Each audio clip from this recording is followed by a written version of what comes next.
Hey everyone, welcome back to another awesome project in React Native. So in this project, we'll be building a full stack Rapido app, that is the user app in React Native using the React Native framework. So if you find this interesting, please hit the like button and do subscribe for more such content. So let's get started. So let's check out the demo part of the video over here. So we're gonna have the initial home screen being shown. So here we have two parts on the background, that is on the other side we have the map, and onto the map we have a bottom sheet that you're gonna see over here. And onto the map you're gonna have a bottom sheet that is being shown over here, and this basically snaps at two intervals, one at 50% and one at 100%. So once you scroll up, it is gonna scroll up fully. That is the second snap interval, and this is the first snap point that is at 50%, and here we have a basic map with a pointer over here. So once you press on where you're going, you will be navigated to the next screen, that is the search right screen, and over here the user's location is already currently tracked, so automatically your current location is set. So the user just needs to enter the drop location. So as and when they type in the query over here, that is basically the place name, automatically the drop suggestions are going to change over here based on the Google Places autocomplete. So let's give that a try. I'm going to press on the drop location. I'm going to say play zone Sakar Nagar, that is this one. So this is a place near my place, so I'm just going to press on this. So as soon as the drop location is pressed, and if and only if both of them, that is the current location as well as the drop location, is present, then only automatically the user would be navigated to the next screen, that is the select right screen. So I'm going to press on the first one, play zone, and boom, just like that we are able to see the map being shown. And over here again we have the starting point that is going to be in green color, that's the user's location, and we have the end point that is basically your drop location, that is in the red pin. So that's your drop, and this is going to be your pickup. Okay, so that's the way we're going to implement this. And as you can see, we also have a polyline between these lines, that is your start point as well as the end point. And also if you would see the polyline, it also contains the traffic segments as well. That is, if at all it's in blue, then there is no traffic. If at all it's in red, then there is a lot of traffic for that particular segment. If at all it is in orange, you can zoom in just like this. So for this part it is in slight orange, so over there we have medium traffic. Okay, so the point starts from here and it goes all the way till here. That's my destination. All right, and over here as you can see, we are showing all of the four options, that is for the vehicle, starting off from your auto, cab non-AC, cab AC, as well as the cab premium. And automatically based on each of the type, we are showing the price, the total distance, that is 7.29 kilometer. And over here we are going to show like the total distance in three formats, that is 3.44 kilometer is free, 0.68 kilometer is slow, and then 3.13 kilometer there is a traffic jam, and drop is going to be in 15 minutes. And these are the prices for each of the ride type. So for auto it's 124, and for cab premium it's going to be 363. Okay, so that's the design we're going to implement. And once you press on this particular map button, automatically it's going to scale out the map, and it shows the both the points in a single viewport, just like this. Okay, so once you press on book a ride, automatically in the backend a ride is going to get created. And since we are building the user part of the app, we are essentially trying to store a ride, not store a ride, but actually create a ride for the user. Okay, and that's what we're going to implement, that is with respect to the user related application.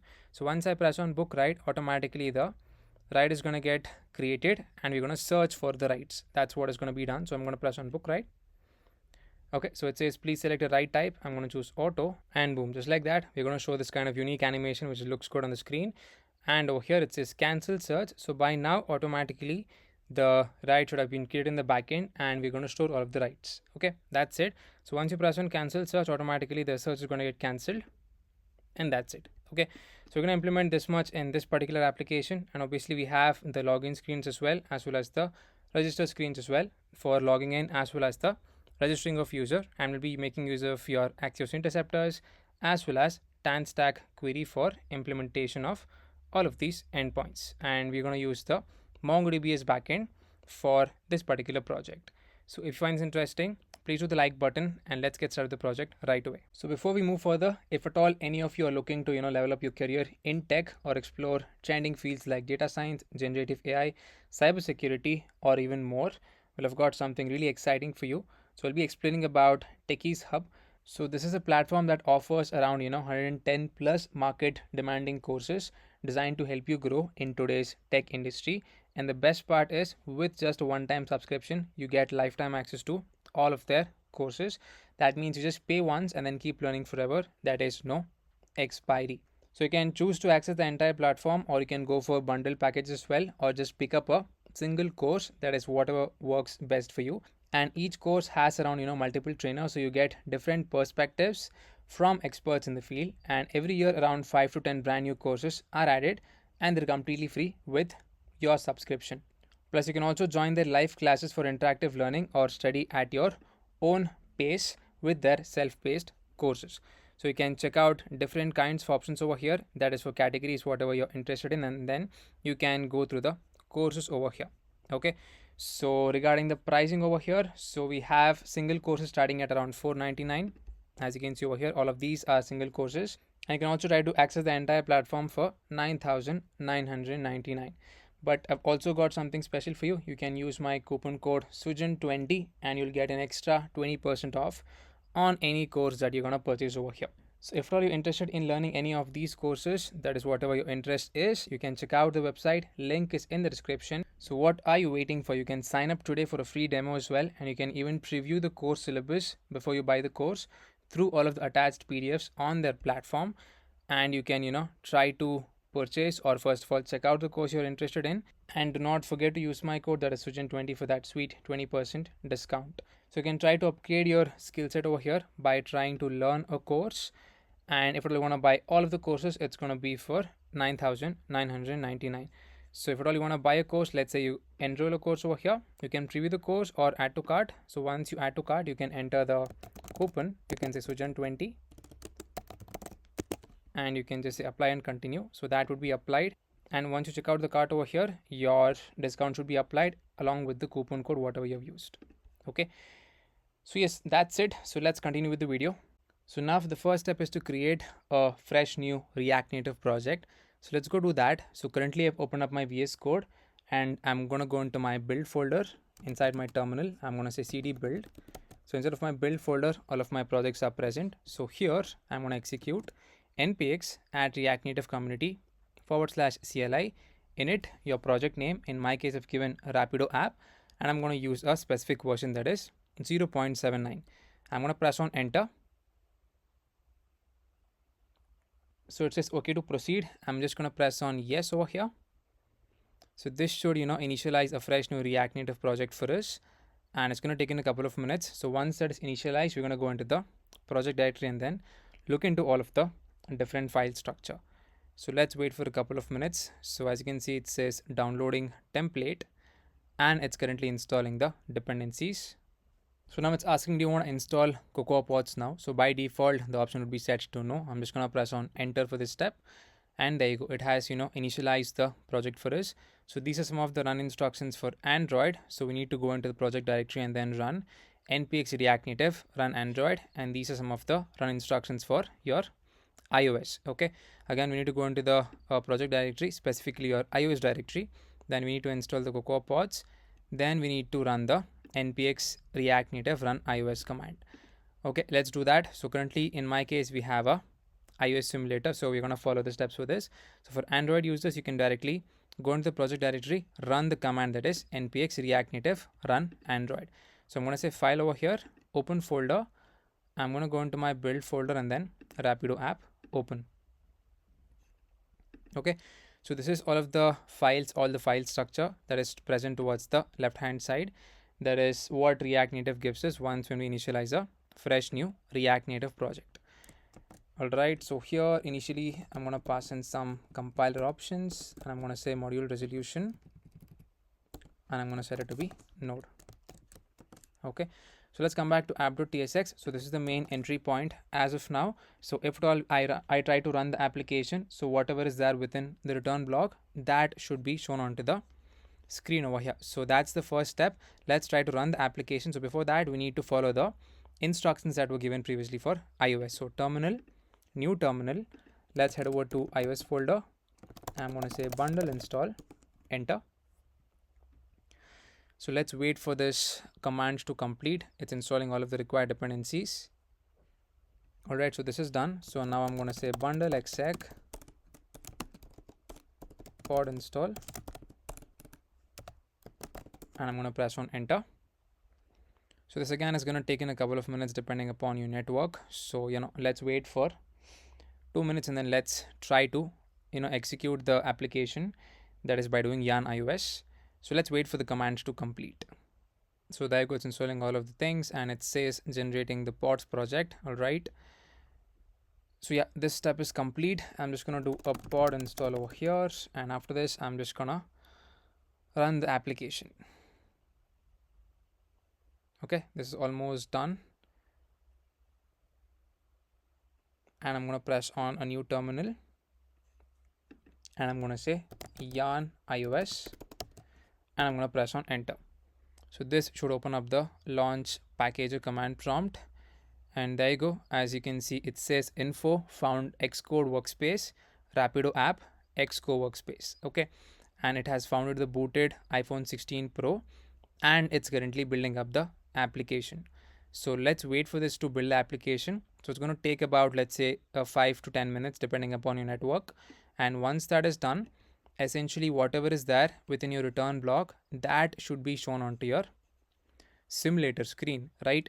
So let's wait for a couple of minutes, or about 5 minutes, for this to load onto the simulator.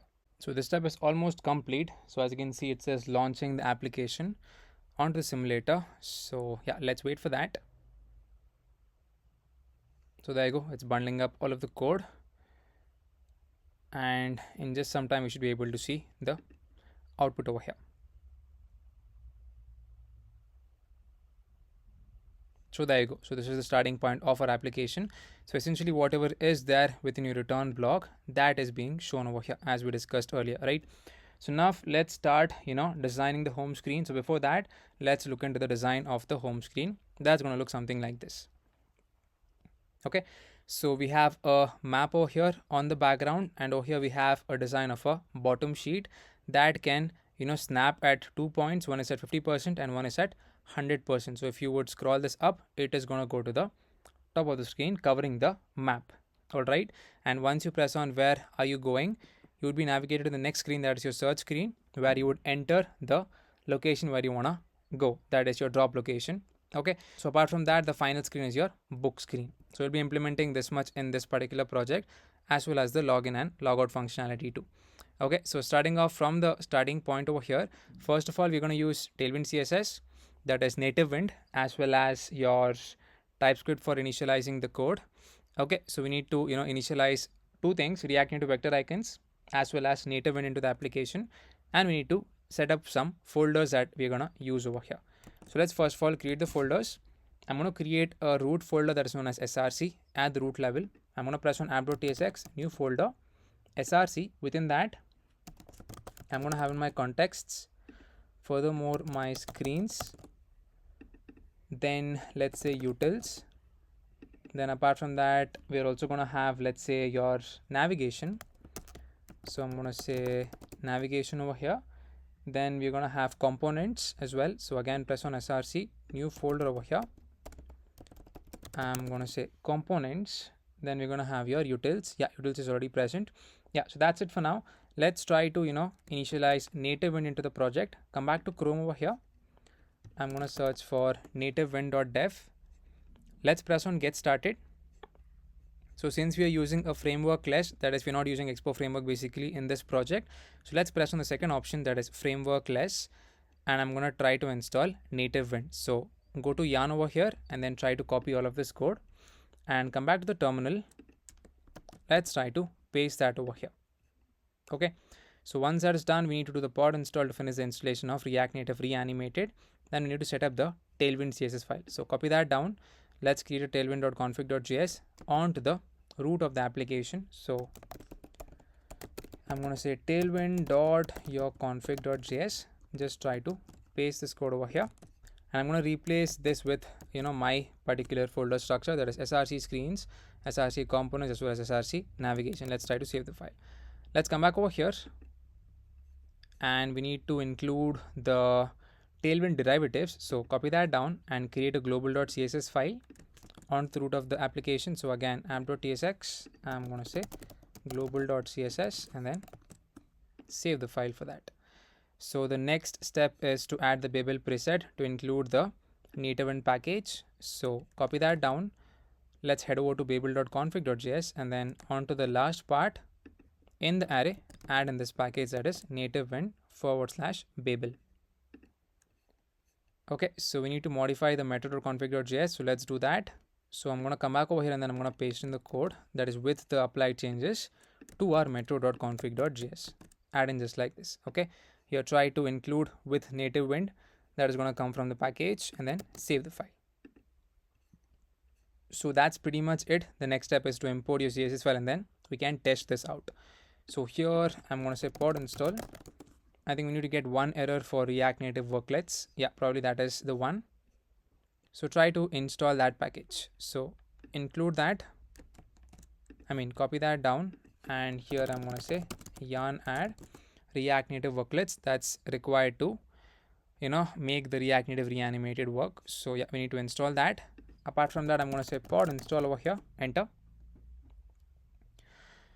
So there you go. It's installing all of the required things, which is good. So let's wait for this step to complete. Clear off the screen for now, and I'm going to build it in a fresh way. And let's come back to app.tsx initially. So app.tsx, let's try to import your global.css, right? Here I'm going to say import global.css. And hopefully once we run the application and make the change, we should be able to see the native end styles being applied over here. So try to cut off the terminal once again, and we're going to build app from scratch. So terminate, again say yarn iOS, and this should, start building off the app from scratch. Probably there is some issue. Yeah, cannot find module tailwind CSS. All right. Yeah, this might cause an issue later. Copy that down and come back to a new terminal. I'm just going to say yarn add tailwind CSS. And once this is installed, actually it's going to install the 4th version. That is version 4. That's what I meant. And let's come back over here. Yeah, but this is not compatible with your native wind. So that's the reason I'm going to use this compatible version, that is 3.4.17. Save the file. Again, hit yarn so that package gets updated. So there you go. It's installing 3.4.17. So hopefully now after the app is built, we should be able to, see the native wind styles getting applied once we give it over here. So I think it's still building it up. Yeah, let's wait for the app to build. And after that's done, we're going to start giving the styles to, let's say, any one of the class name or any one of the container over there. So, all right, so the app has been loaded, but we are getting an error which says no script URL provided. Make sure the package is running or you have embedded a JS bundle in your application bundle. So probably because of this error, it might, have come over here just like this. So let's do one thing. Let's try to cut the terminal again and we're going to rerun, because once this error came, the app was still running and then we installed the Tailwind package. So let's do this one more time. So clear of the app and probably cut the terminal once again. Let's do a pod install again. So pod install.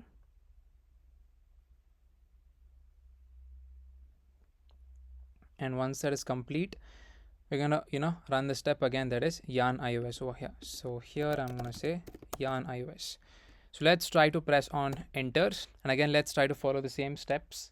So let's wait for a couple of minutes to see the application onto the screen, and after that hopefully we should not see any errors this time. All right, it's almost built. Let's wait for the app to load. All right, let's give this a try. I'm going to come back to, let's say, your text over here. Instead of this, I'm going to provide in the class name. Here I'm going to say class name. I'm going to say text red of 500. And boom, just like that. As you can see over here, we are able to see that change onto the screen, which is good. So this step is complete. Let's similarly do that for your icons as well. So as you can see, we do have some icons over here. So we need to have the React Native vector icons initialized. So here I'm going to say React Native vector icons. Okay. So I'm going to go to my GitHub version, probably this one. And let's try to initialize all of the icons. So let's do that. I think I'm going to, copy all of the icons and then come back, and then I'm going to paste it within the terminal over here. So I'm going to come back over here and then I'm going to paste all of these. You can take a look at it, pause for a second, and then you can install all of these. Let's press on enter. And once it's done, we're also going to install the common package as well, even that is required. So yeah, let's wait for this step to complete, and then we need to make the changes in the pod file as well. I mean, not the pod file, the info.plist file. So try to install this too. Yeah, yarn add at React Native vector icons common, and then press on enter. This step is done. Okay, so let's make the change within the iOS. Go into the project, into your info.plist. Here, paste in the code for including all of the icons. So let's say right below your false tag over here, I'm gonna paste in the key with UI app fonts, and then include all of the required fonts that I want. Okay, so save the file. Let's do a pod install over here. So pod install. So there you go. We are installing all of the required packages, which is fine. So once that is done, again yarn iOS, and then we can install the dependencies for React navigation so that we could start styling out the home screen part of it. So yarn iOS, enter. Let's come back to your Chrome and then install the packages for React navigation. So you can search for React navigation. Now this one, React navigation bottom tabs. The first one over here. I mean, not the bottom tabs one. Come back to this tab, getting started. Okay, so install the first one, that is React navigation /native using yarn or npm. So yeah, while app is building, let's install the dependencies. Enter. Then we also need access to your React Native screens as well as safe area context. So install with the help of yarn, because we are installing dependencies into a bare React Native project, right? So paste that code over here. Furthermore, the next one is come back to hello React navigation, scroll a bit down, and then install the native stack. So as of now, these are the required things. There are no bottom tabs in this project. So enter. Okay, so this part is done. So yeah, there is some issue probably related to the space. I'm not exactly sure.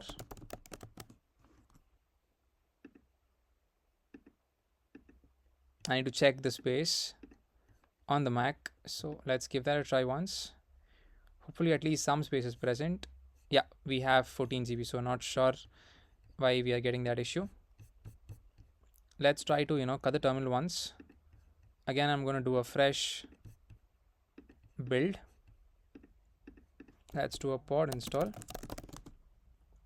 Since we've installed few dependencies for React navigation, so there you go. It's installing all of these. And over here, I'm going to say yarn iOS, enter. And let's build it from scratch. Okay, so hopefully now we should not get any errors. Let's wait and try for that. So let's cancel that. So now let's come back to your navigation. Here, let's try to initialize the codes. Okay, before that, 3 folders within this, that is the navigators, routes, as well as navigation.ts. So here I'm going to say new folder, navigators. Within navigation, again, new folder. I'm going to say routes. And within navigation, I'm going to say navigation.ts. So navigation.ts. Okay. So within the routes, let's try to initialize all of the screens. As of now, it's not going to take a lot of time. So I'm going to say routes.ts, all in caps. Okay, as well as the types.ts. So here I'm going to say types.ts. So within the routes, let's try to initialize the screens. So here I'm going to say const routes is going to be equals to basically an object, and this is going to be the root route. Let's try to have it in caps itself. So it's going to be /, and furthermore I'm going to say login. Okay, the caps is off. This is going to say login over here. Furthermore, the next one is going to be your sign up screen. So I'm going to say sign up. This is going to be the root. I'm going to say sign up over here. The next one is going to be your home. Here I'm going to say home. The next one is going to be ride underscore your details. Here I'm going to say ride details. Apart from that, I'm going to say search over here. So search. Here I'm going to say search. Furthermore, select ride. Here I'm going to say select. And the final one is going to be your ride tracking. So ride tracking. Yeah, I think again we got the issue. We need to look into that. Here it's going to be ride track. Here I'm going to say as const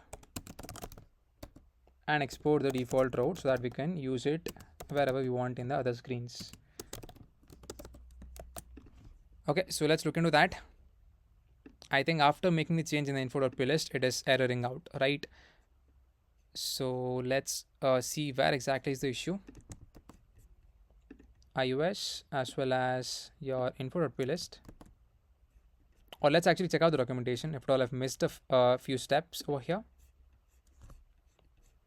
Let's scroll down and let's try to search for the steps for React Native. It was there previously over here. I'm not able to get it now. So there was a link to, head to those particular frameworks. That is for Expo, React Native as well as the other one. Okay, not this one. Let's come back over here. Yeah, so we have installed this. Yeah, I found it finally. So this is the one, React Native. Come back over here. And after that's done, we have done the pod install. This is done. And pretty much that's it. And it says copy the needed fonts from node modules and then open a solution in Visual Studio, right click on assets. Okay, I mean, this is for Windows, my bad, sorry. So for Mac, this needs more work, see details in 1624, okay. All right, not sure. So let's again check, the info.py list. Okay, I think I found out the issue. So we are missing the closing array. That's the reason it is not working. So let's add that over here. Not sure why I missed that. So save the file, do pod install, and then again I'm going to run the app. Enter. All right. So let's try to rerun the project. So now hopefully there should be no errors because we have fixed that syntax error. Not pod install, yarn iOS. So yarn iOS, enter. So if this step is done, so the next step is we can try to initialize your types.ts. Okay. So let's come back to types.ts. So here we're going to include the root stack param list, including all of the routes. And basically it's going to be undefined at the initial state. So here I'm going to say import type. It's going to be native stack screen props.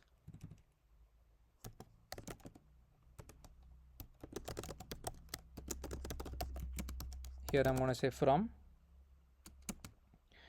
at React navigation / native stack. So React navigation. Yeah, that's the correct package. So next one is we're going to import routes from routes. So here before that, I'm going to say export type. I'm going to say root stack param list.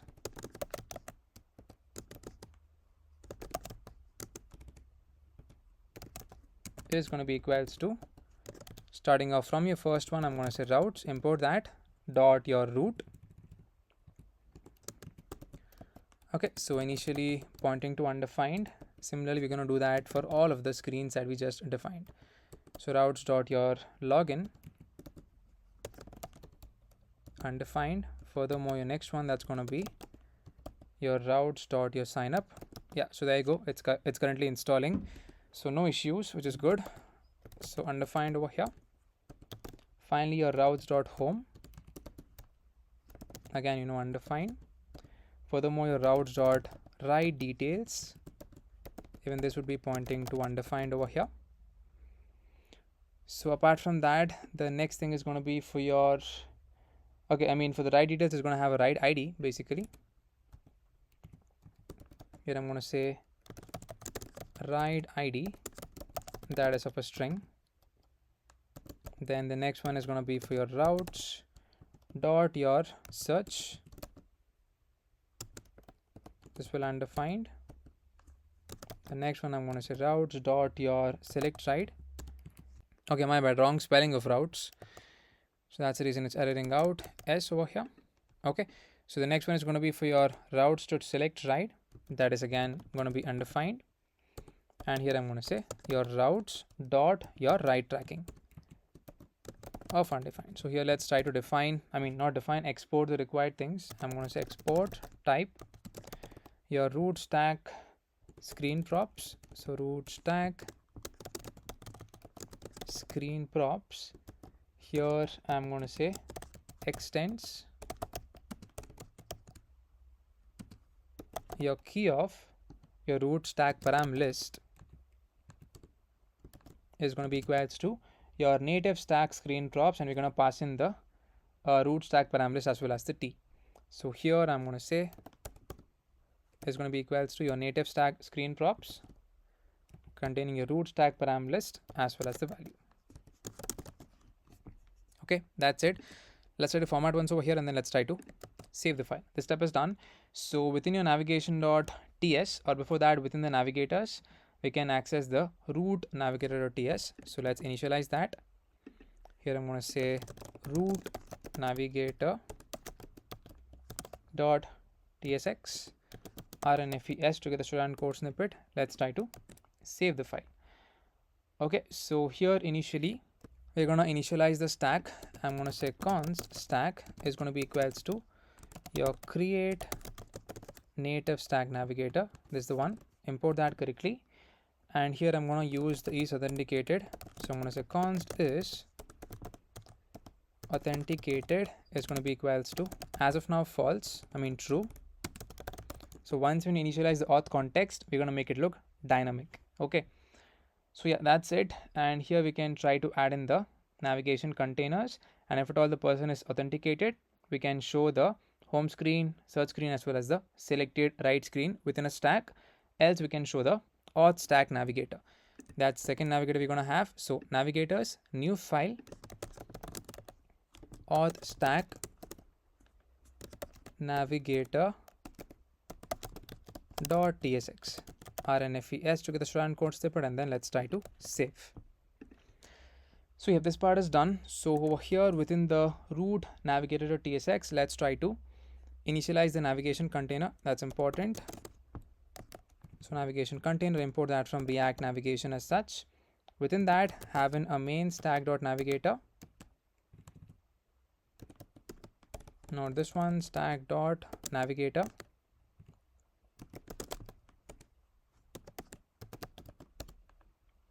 Here I'm going to add in the condition. Yeah, probably stack is not defined. Okay, small s. Make that capital.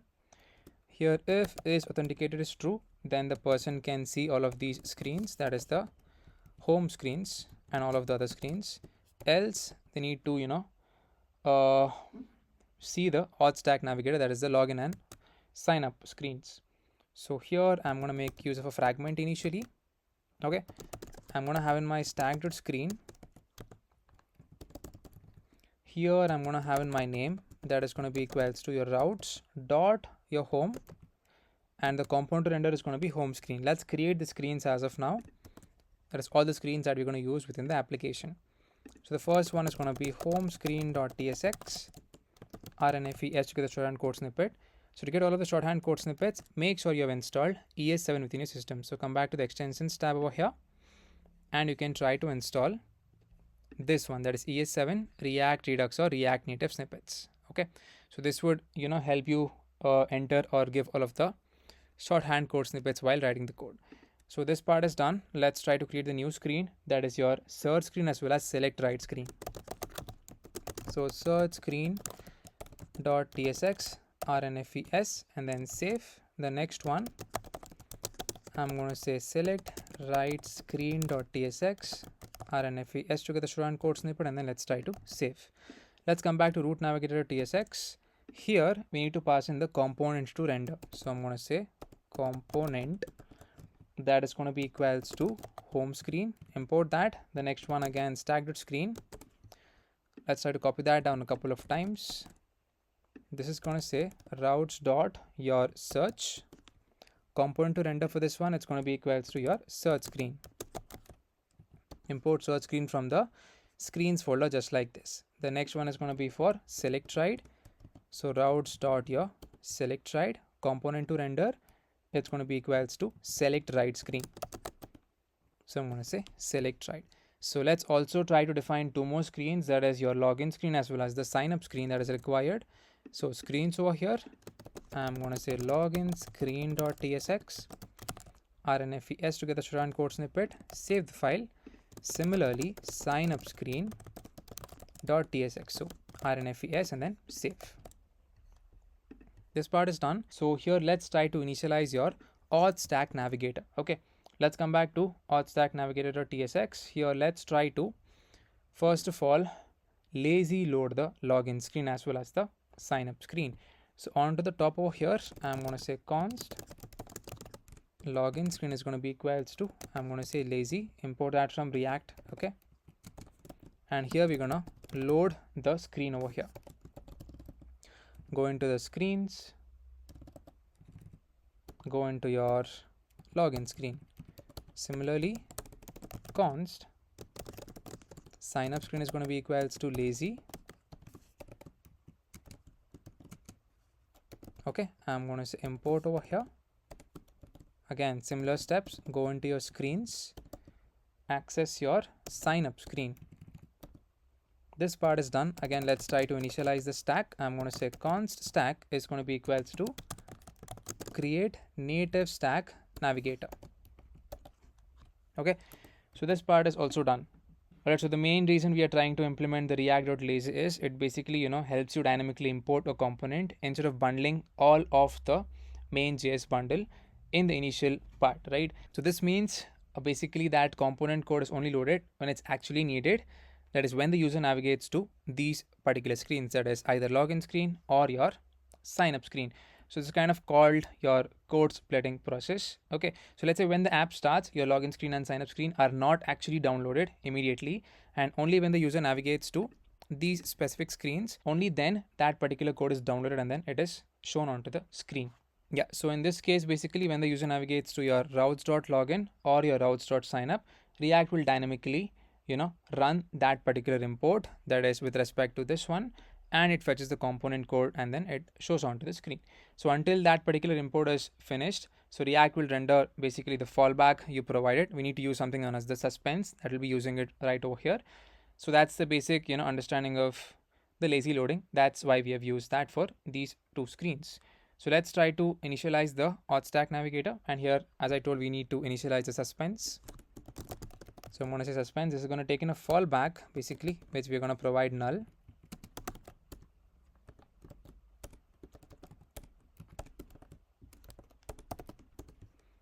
Okay, so within your suspense over here, I'm going to say your stack.navigator. Within that again, initialize two screens. So stack.screen. Here have in your main screen, not the main screen, your login part. So routes.login. Okay, and component to render for this component is going to be your login screen. Login screen is already there over here with the help of the lazy method. This part is done. So similarly, copy this down, and the same thing is going to come for your second stack, that is going to be sign up. So here I'm going to say routes.signup. Okay, component is going to be equals to your sign up screen, and for the stack navigator, we are not going to show any kind of header for both of the screens, so we're going to pass in some screen options to that. So let's come back over here. I'm going to say screen options, and I'm going to say header shown is going to be false. Let's try to give a format once, and let's try to save the file. Okay, this part is done. Let's come back to your root navigator.tsx. Here let's try to include your second stack. Okay, so here I'm going to say it's going to be stack.screen.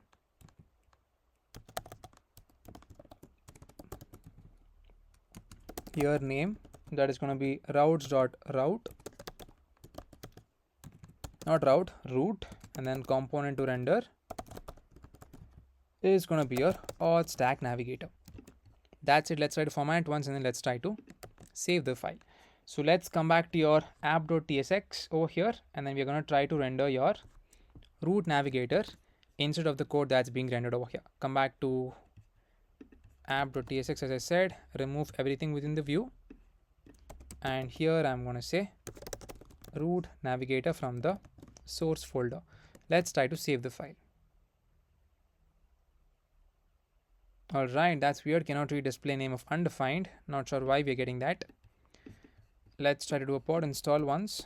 Actually not required, but yeah, let's go to the terminal once.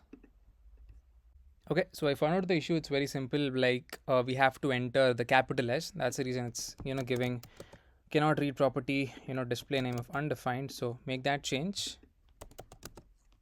Stack.screen save, and there you go. So for this as well, we do not want your the headers. So let's come back to root navigator.tsx, and for your stack navigator over here, I'm going to say screen options, that is going to be equals to header shown, and I'm going to say false over here. Save, and there you go. Just like that, that is gone. And here now next I'm going to create a logger.ts file that would be useful to see the logs. Okay, so come back to utils. I'm going to say new file logger.ts. Here let's try to initialize the loggers. I'm going to say const logger is going to be equals to an object. This is going to be of info, that is the first method. I'm going to say message of string data if any. Here I'm just going to say console.log. Make use of backticks over here. It's going to be info $message. Okay, and here I'm going to say data or just an empty string. This part is done. So now next I'm going to say error. I'm going to say message is going to be of type string. Again, data if any. Again, I'm going to say console.error over here. So error, that particular message, and your data, whatever is coming. Okay, and we can export the default logger. Here I'm going to export default logger. Let's try to format once and then let's try to save the file. This part is done. So we need to initialize the navigation.ts. So here we're going to have two things. That is, we need to set up the navigation ref, your parse and log route that lets you log or track the current active screen that is within your navigation.ts. We're going to do all of these things, as well as your set is navigation ready or not. Okay, so this basically is going to log when the navigation has initialized. So let's come back over here and then initialize your navigation ref. The first one, I'm going to say const navigation ref. It's going to be equals to react.create ref, and it's going to be navigation container ref.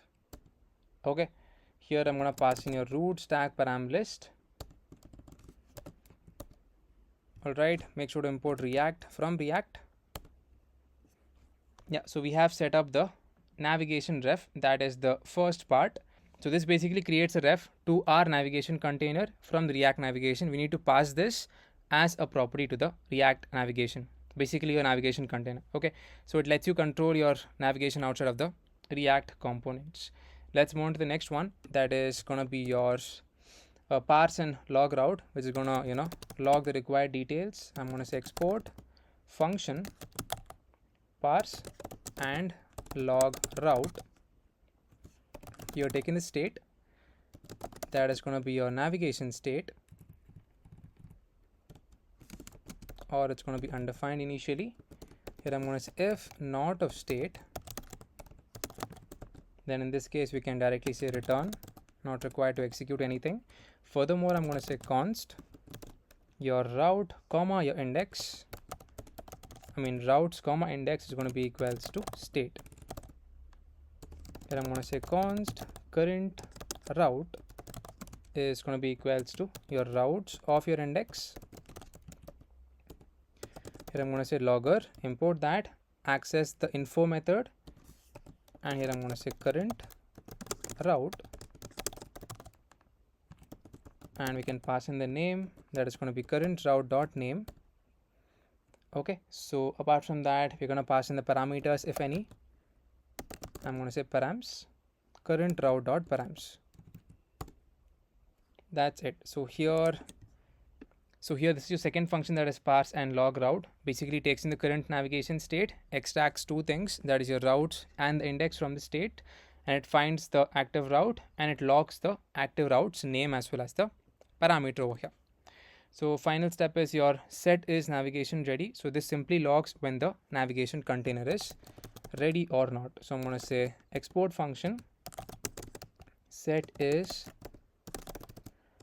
navigation ready, and I'm going to say logger dot your info navigation is ready. Let's try to format once and then let's try to save the file. Okay, so this step is done. So now let's come back to your navigation container, and we're going to use the reference as well as the on ready. So for that, come back to your root navigator.tsx, and where we have the navigation container, pass in the ref to this. I'm going to say ref, it's going to be equals to your navigation ref. Import that from the navigation.ts file. The next one is going to be on state change or on ready. We need to pass in both the things. Here I'm going to say set is navigation ready. The next one is going to be for your handle state changed. So here's, not handle state change, it's going to be on state change. Here define the function that is going to be handle state change. Let's try to define that over here. Const handle state change is going to be equals to,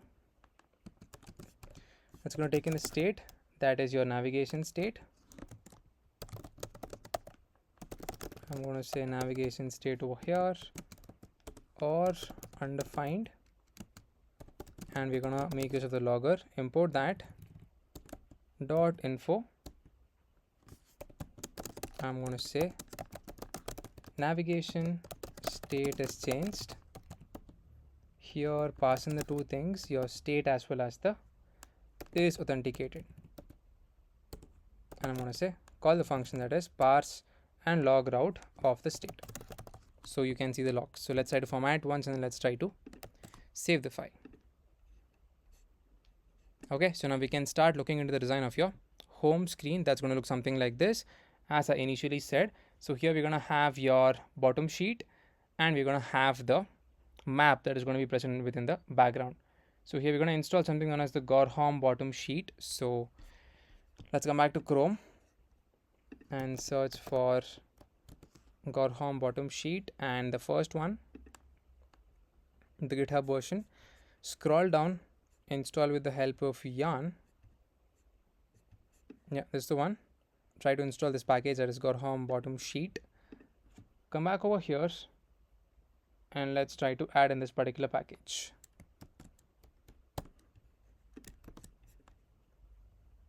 So let's check out the package.json. Yeah, so this version is installed, that is 5.2.3. So along with this, we also need access to your React Native gesture handler. That is not yet initialized, I guess. Yeah, let's add that package. Yarn add React Native gesture handler over here. And let's try to press on enter. Okay. So this package is also initialized. And React Native Reanimated is already present, so no need to install that again. So here I'm going to say pod install.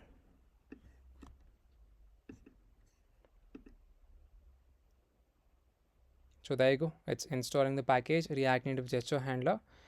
So let's wait for that. So yeah, this step is done. So I'm going to say yarn iOS and then press on enter. We can actually start writing the code for the home screen.tsx. Okay, so here initially let's try to access the required things. So I'm going to say const your search query comma set search query. Actually there is no searching over here, but we are going to initialize it for the text input, because once you press on the input, that is where are you going, we would be navigated to the search screen automatically. I'm going to say use state initially empty. Let's initialize the bottom sheet ref. I'm going to say const your bottom sheet ref is going to be equals to use ref, import that from React, and here I'm going to say bottom sheet from your React Native bottom sheet. I mean not React Native, from the Gorham bottom sheet initially of null. Let's try to import bottom sheet from Gorham bottom sheet. Here I'm going to say import bottom sheet comma bottom sheet scroll view, even this as well. Bottom sheet scroll view from at Gorham bottom sheet. Okay, that's it. Now let's initialize the snap points. So as you can see over here, we have two snap points. One is 50%, that's by default once when you open the screen. The next is going to be 100% once when you scroll the bottom sheet up to the topmost part. So I'm going to say const your snap points is going to be equals to use memo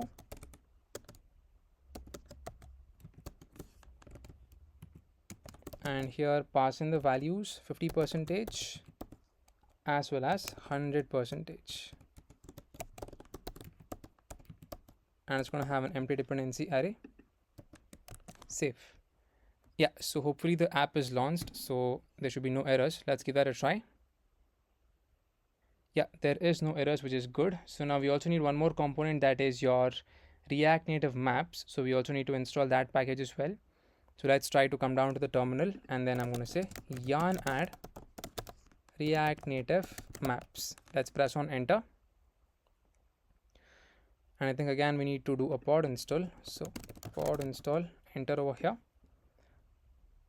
So home screen.tsx, let's try to add in a view. It's already present. So class name to this, we're going to give it a flex of 1 as well as a bg gray of 100. Save the file. Okay, so we need to install the app again or rerun the app again. So yarn iOS. So here let's try to initialize the component, that is the map view component. Come down to your components folder, new file. I'm going to say map, not like this, rename again. So map view component.tsx rnfes to get the student code snippet. So let's come back to the map view component.tsx, and so here in this component we're just trying to show the map with a particular location, because over here there is no need of any implementation. If you want to implement something, you can try to show the user's current location. Okay, but once when you press on, where are you going in that particular input field, we would be navigated to the search screen. Over there the user's current location is fetched and it is going to be shown. That is just like this. Okay, so let's come back over here and then let's try to initialize a view. Within that we're going to have the map view. So I'm going to say map view. So map view is not initialized. Okay, let's try to import that from React Native maps. So I'm going to say import map view as well as your marker from React Native maps. Alright, so the map view is going to take in the style. So I'm going to say a flex of 1 as well as a height of 100%. Okay, then here within that, this is also going to take in the class name as well. So class name, I'm going to say width of full as well as a height of full too. So width full, height as well full, and it's going to take in the initial region, that's compulsory. So let's pass on the initial region over here. Let's try to format over here, and then let's try to save the file. Okay, so within that we're going to show the marker. So here I'm going to say marker, it's already imported at the top. This also is going to take in the coordinate, that's compulsory to give, latitude. So I'm going to pass in, let's say this one, 13.0288, as well as your longitude. Here I'm going to say 77.5900. That's pretty much it. Let's try to format once and let's try to save the file. For this I'm going to give it a flex of 1. So class name over here, flex1. Come back to home screen.tsx, and over here let's try to import the component. That's it, that is map view component. So I'm going to say map view component, save the file, and boom, just like that we're able to see the map being shown onto the screen. So onto the map we are going to show the bottom sheet. Okay, so let's try to import or initialize bottom sheet. So yeah, we can actually try to show it like this itself, not in a single component. Yeah, just like this. So within that we're going to have your bottom sheet scroll view that is already initialized over there. And for the bottom sheet, initially provide in some options, that is the reference. I'm going to say bottom sheet ref, index is going to be equals to 1, and I'm going to say snap points, pass in the snap points that we have defined, and I'm going to say enable pan down to close, false.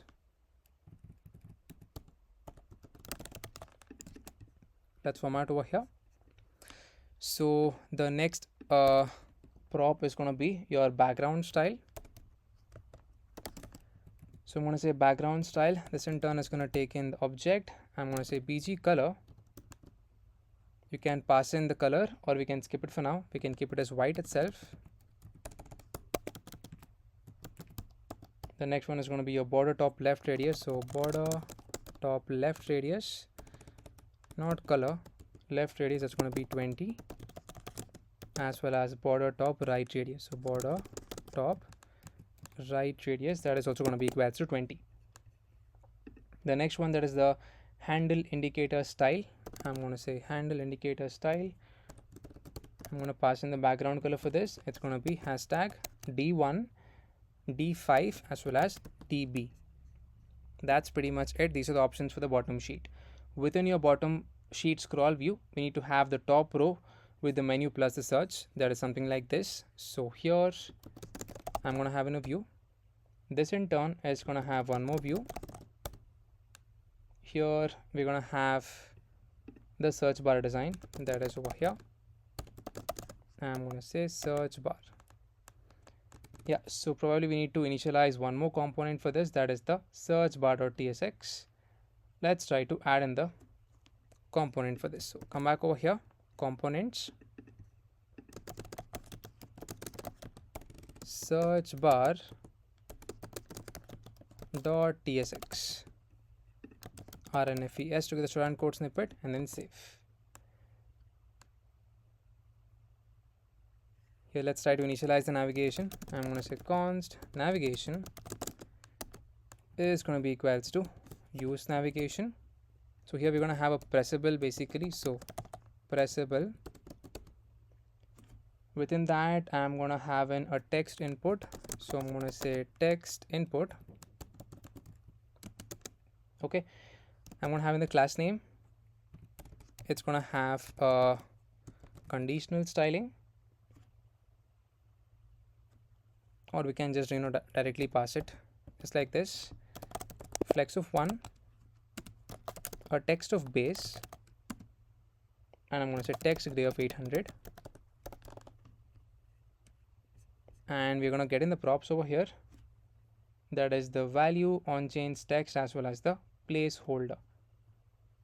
So I've just added in the remaining parts over here. Okay, so we can try to add this, right? So as of now we do not have dark theme, so we're gonna remove that code, and we're just gonna have this one. That's it. Let's give a format once and let's try to save the file.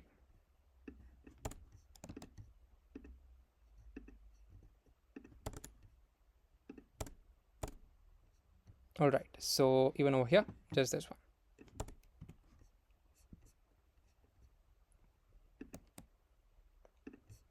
So you can try to save the file. So this is the entire code for the search bar.tsx. You can take a look at it right from the top part.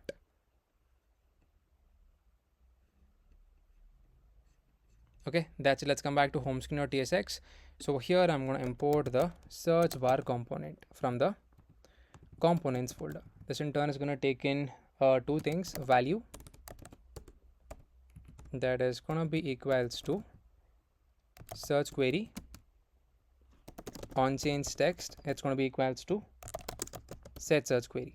Okay, so that's it. So for this I'm going to give it a view, not a view, my bad, class name flex of 1, ml of 3, and for this let's provide in the class name for the outermost view, not for the outermost view, for the inner view.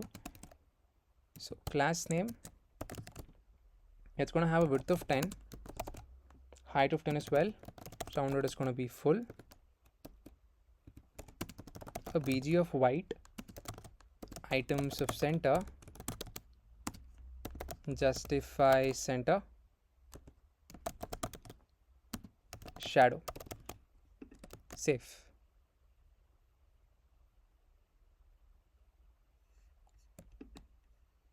Okay, so there is an issue with respect to the worklets. It says worklets mismatch between JavaScript code version and worklets Babel version. Okay, so we need to look into this issue.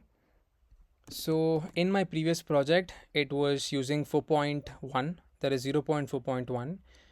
So let's come back to package.json. Yeah, and just try to, I'm going to go back to the previous version. I'm going to do yarn, enter.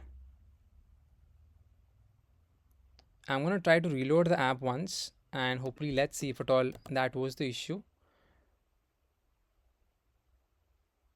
All right, so yeah, so we do still have that issue, not sure why.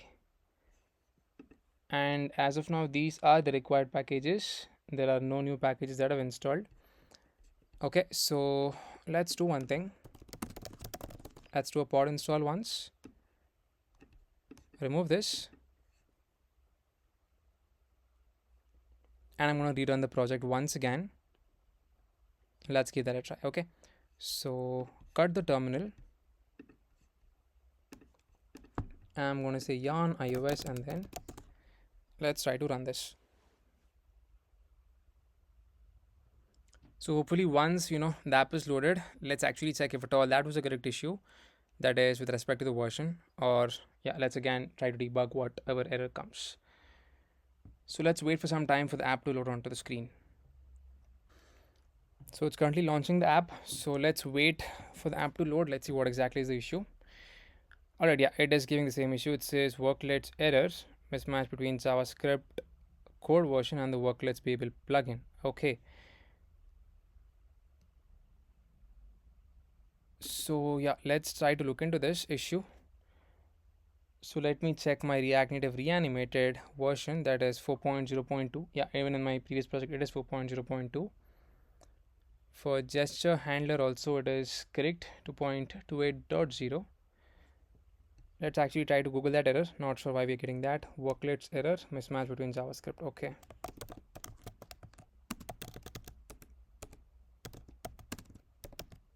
mismatch between JavaScript.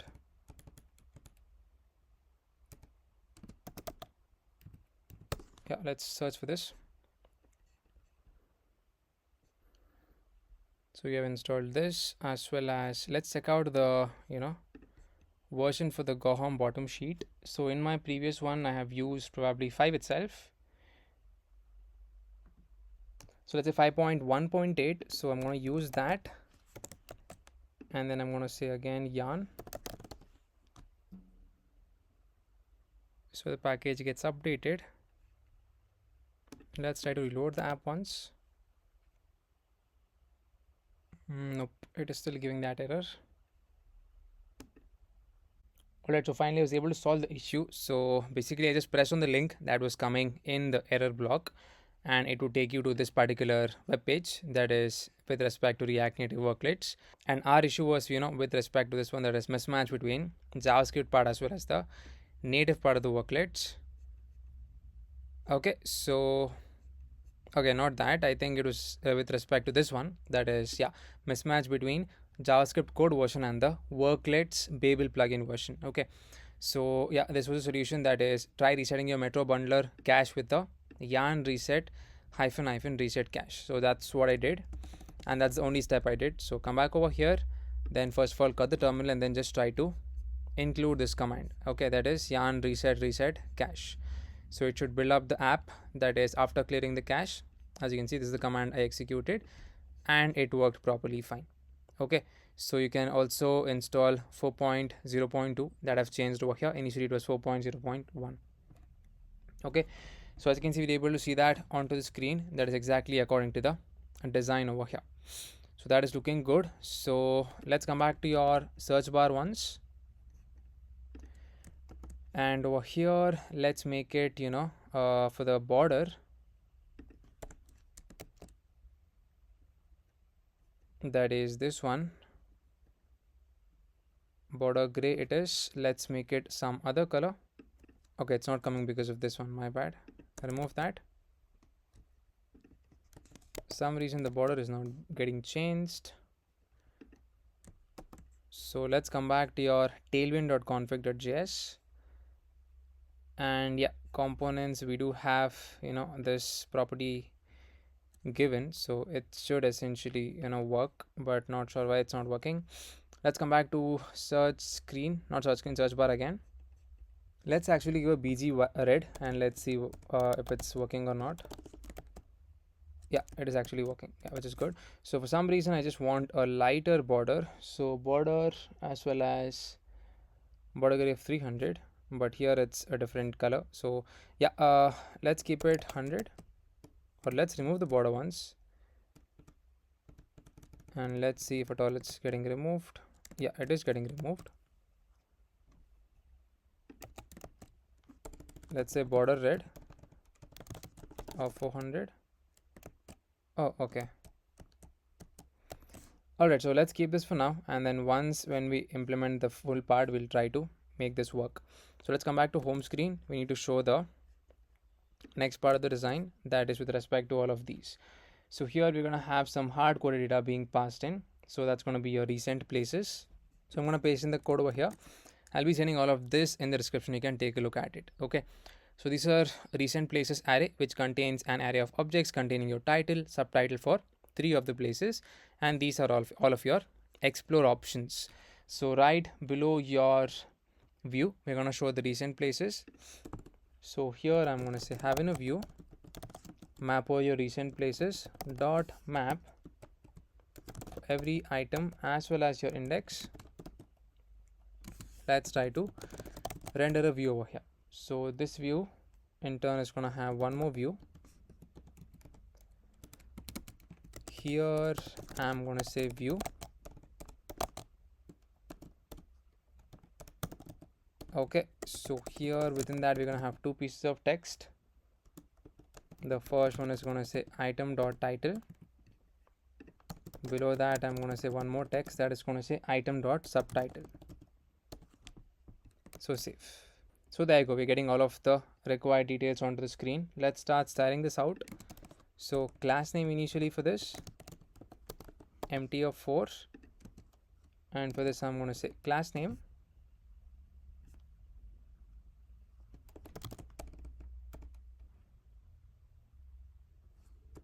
padding x of 4, padding y of 3, border on the bottom, and border gray of 200. Okay, so for some reason the top design is not being shown. Let's look into that.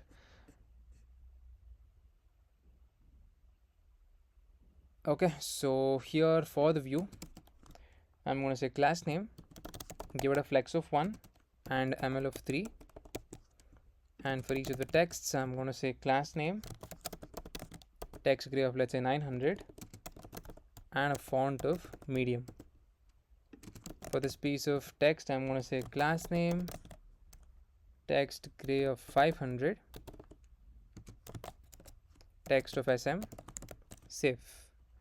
So there you go. That's looking pretty clean, exactly as the design over here. One fix is, yeah, we need to fix the search bar issue. For some reason, it is kind of, not showing the correct design. So yeah, this part is done. Let's remove this view once. Okay, that is weird.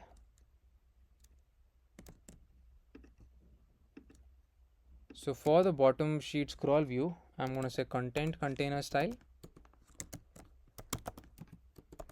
and I'm going to pass in, padding bottom of 20.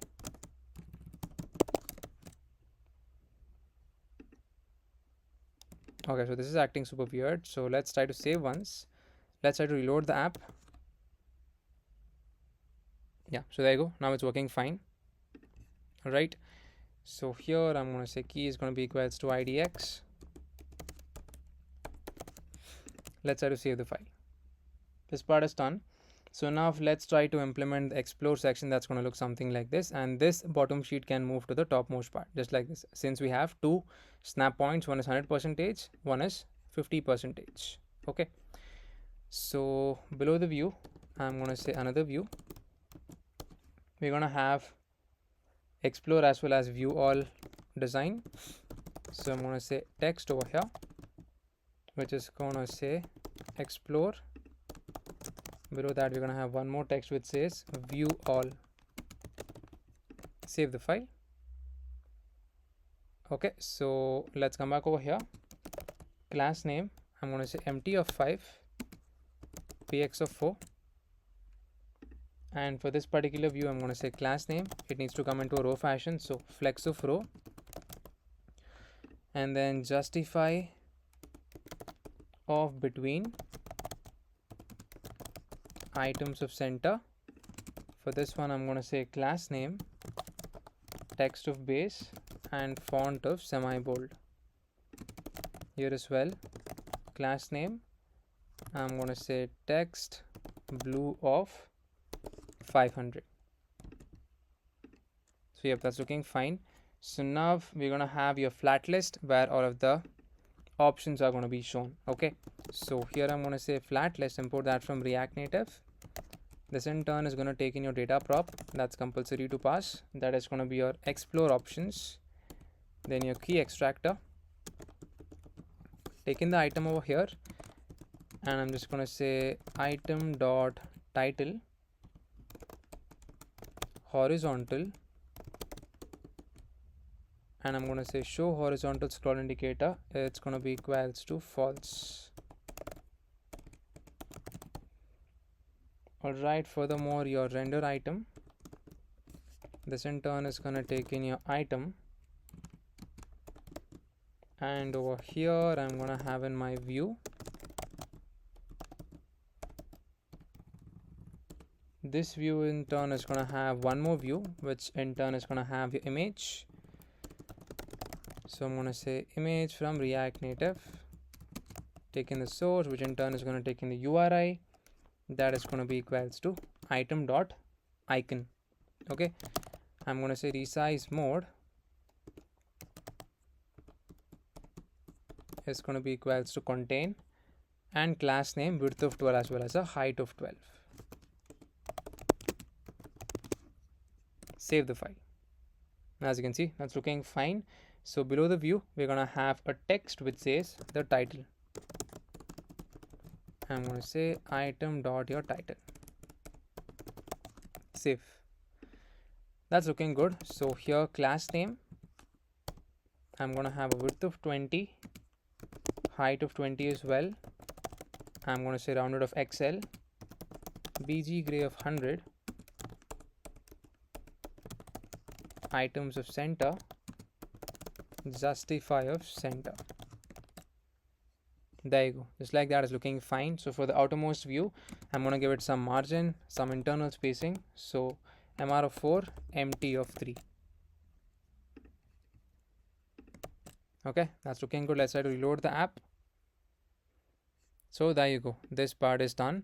So probably we need to style this out properly, or let's give a shorter font size to the title over here. I'm going to say, class name, text of center, text sm or xs, empty of 1. Alright, so yeah, that's looking good. So the next and final part is the kind of branding section that is present below this. So right below this view, I'm going to have another view. Here I'm going to have a text which says Go Rapido. Below this, I'm going to say have another text, and I'm going to say in made for India.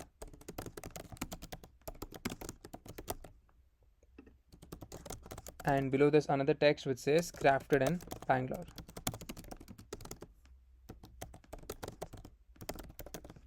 Okay, so for this, I'm going to give in some class name, initially empty of 6, px of 4, as well as items of center. Here I'm going to have in one more class name for the first piece of text. It's going to have a text of 2xl, a larger font size, font of semi bold. Okay, text gray of 400. And here I'm going to pass in class name just a empty of 1. So empty 1 and class name empty 1. Save. So reload. So this is the complete design of your home screen. As you can see, that is looking good. Okay, so that's pretty much it. So now once you press on this, we should be navigating to the search screen. As you can see, we're coming correctly to the search screen.tsx. Here we need to start designing the current location and as well as the drop location. So once the user starts typing any keyword over here in the drop location, automatically these suggestions should change. That is, it should work based on the Google Places autocomplete. Okay, so let's say if you type for IND, it should show the country name. So basically they search for city or some other place, that's what I meant. So it should show all of the different suggestions for that particular keyword, that is whatever the user types within the search box. So yes, let's try to define this over here. So let's try to start implementing this. So I'm going to say type. Initially, let's initialize our root stack param list. I'm going to say type root stack param list is going to be equals to select containing your current location. That is going to be of type latitude of number and longitude of number. Okay, then I'm going to say drop location. Here I'm going to say latitude of number as well as longitude of number as well. Okay, this part is done. So now apart from that, I'm going to define my interface place. I'm going to say interface place. Here I'm going to say title of string, subtitle also of type string, furthermore your place ID of string. Okay, this part is done. So here within your search screen, let's initialize some states that we're going to use while implementing the front end part. Here initially your navigation, I'm going to say const navigation is going to be equals to your use navigation of your native stack navigation props. So native stack navigation props is going to take in your root stack param list, just like this. Okay, so yeah, this part is done. I think we have imported everything. Okay, my bad, it should be prop, not props. So import prop over here.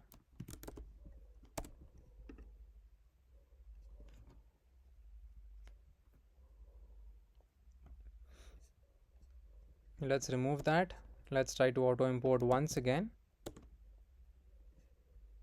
Okay, it's actually importing the props. So I'm going to manually import it over here, and then let's try to use that instead of the props.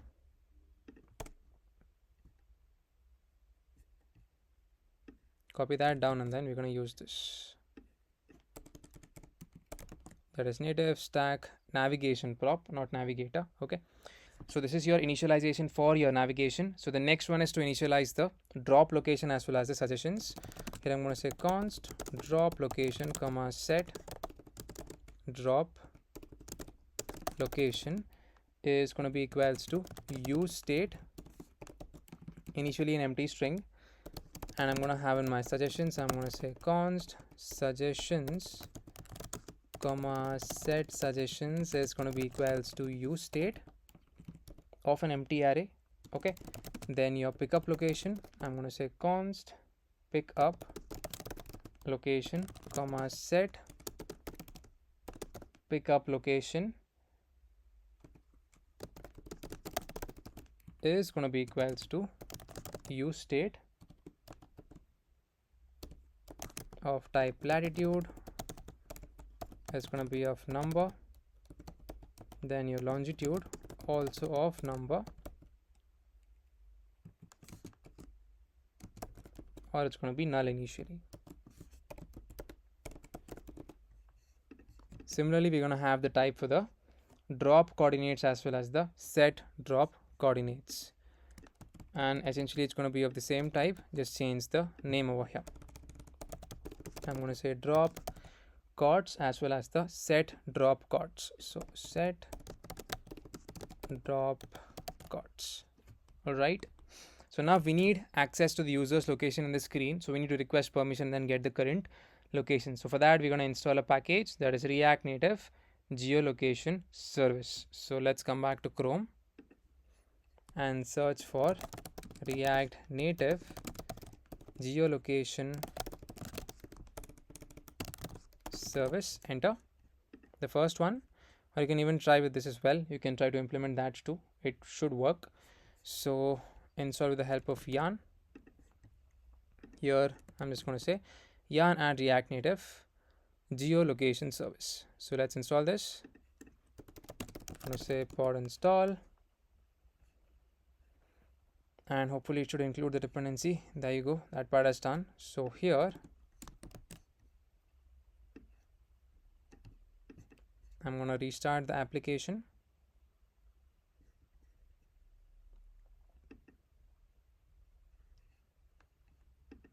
So it should essentially build it up.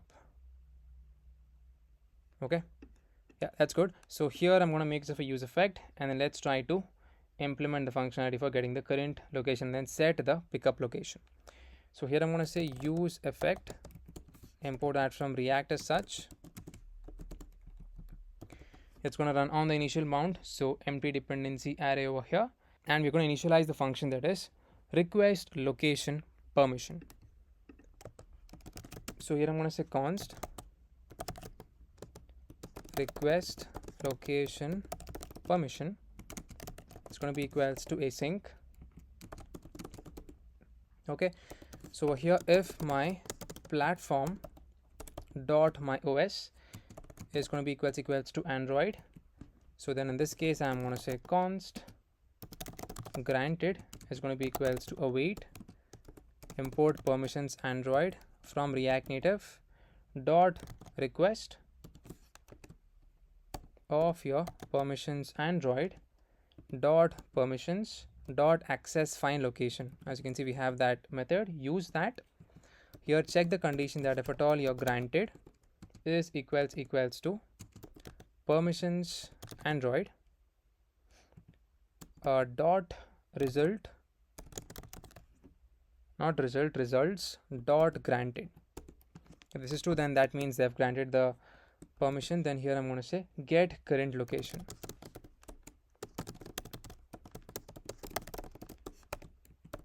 Okay, else I'm going to say console.log location permission is denied. So location permission denied. Okay, yep. So here else I'm going to say get current location again, if at all it's not Android, so get current location. So we need to define that function that is get current location. Let's do that right below this method. I'm going to say const get current location. It's going to be equals to a normal arrow function. Here I'm going to make use of the geolocation. So geolocation. So we need to import this geolocation right from your dependency, that is React Native geolocation service. So here I'm going to say import geolocation from React Native geolocation service. Okay, so let's come back over here. So here we're going to make use of the method that is get current position. I'm going to say geolocation dot get current position. As you can see, we have that method. So here for every position, I'm going to set the pickup location, just basically the coordinates. I'm going to say lat is going to be equals to your position dot go into the coords dot your latitude. Similarly, longitude, it's going to be equals to position. As you can see, as soon as I type the dots, it's going to access the coords. We have all of these methods as well. So coords dot, these dependencies also are going to be present, that is all of these properties. So we want longitude, access longitude over here. Okay, so that's it. And if all there is any error over here, you can catch the error. I'm going to say comma error. I'm going to say console dot error of that particular error. And furthermore, I'm going to say enable high accuracy is going to be true. Okay, not over here, right over here. So enable high accuracy true. I'm going to pass in timeout 15,000, then maximum age 10,000. Let's format once over here, and we're going to call the function that is request location permission. Okay, so I think there is a bracket issue over here, so let's try to fix that. Yep, it's gone. Let's format once and then let's try to save the file. Let's come back over here.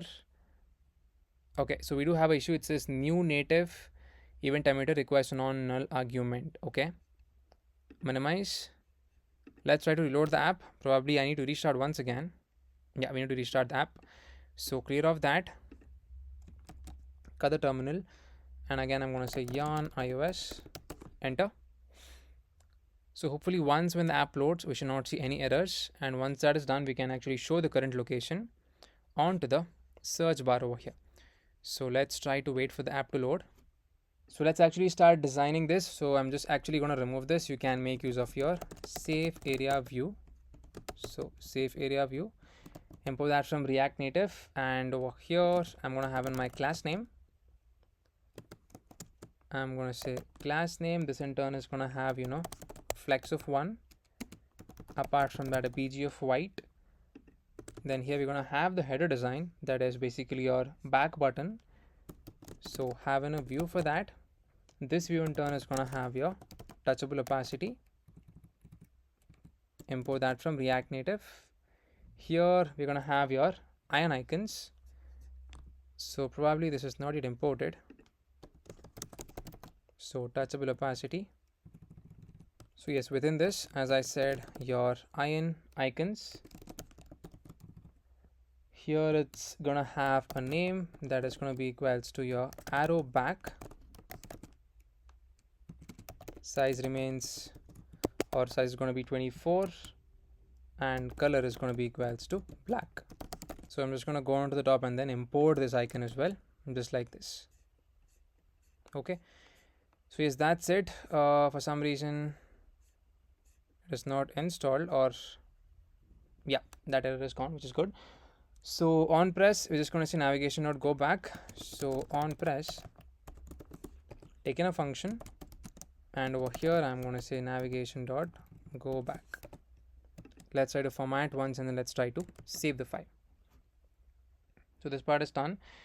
So now next we need to initialize the location card, but first of all let's try to open up the app. I think it's almost done. Let's wait for the app to load. Alright, so there are no issues, which is good. So let's come back to search screen over here. Okay, so that's weird. It says location permission denied. Not sure because it didn't even ask us the permission. So let's come back over here. Let's check out the settings once, and let's make sure location is enabled for this particular application, that is Rapido app. Okay, so let's scroll down over here, and I'm gonna search for location. So not sure where exactly that option is. Let's go to developer once. Yeah, so let's check if at all there is anything with respect to location. Nope.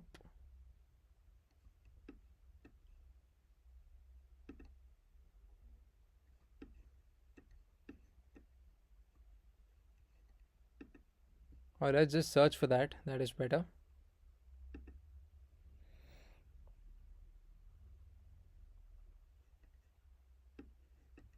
Yeah, let's search over here. I'm going to search for location once. Okay, so there is no results for that. We need to manually search that. Let's come back over here, search for accessibility once. Not sure where exactly it is because previously I did, find it somewhere over here. Back.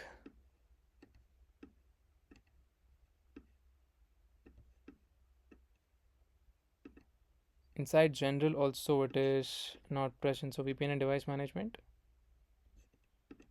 Nope. And scroll down.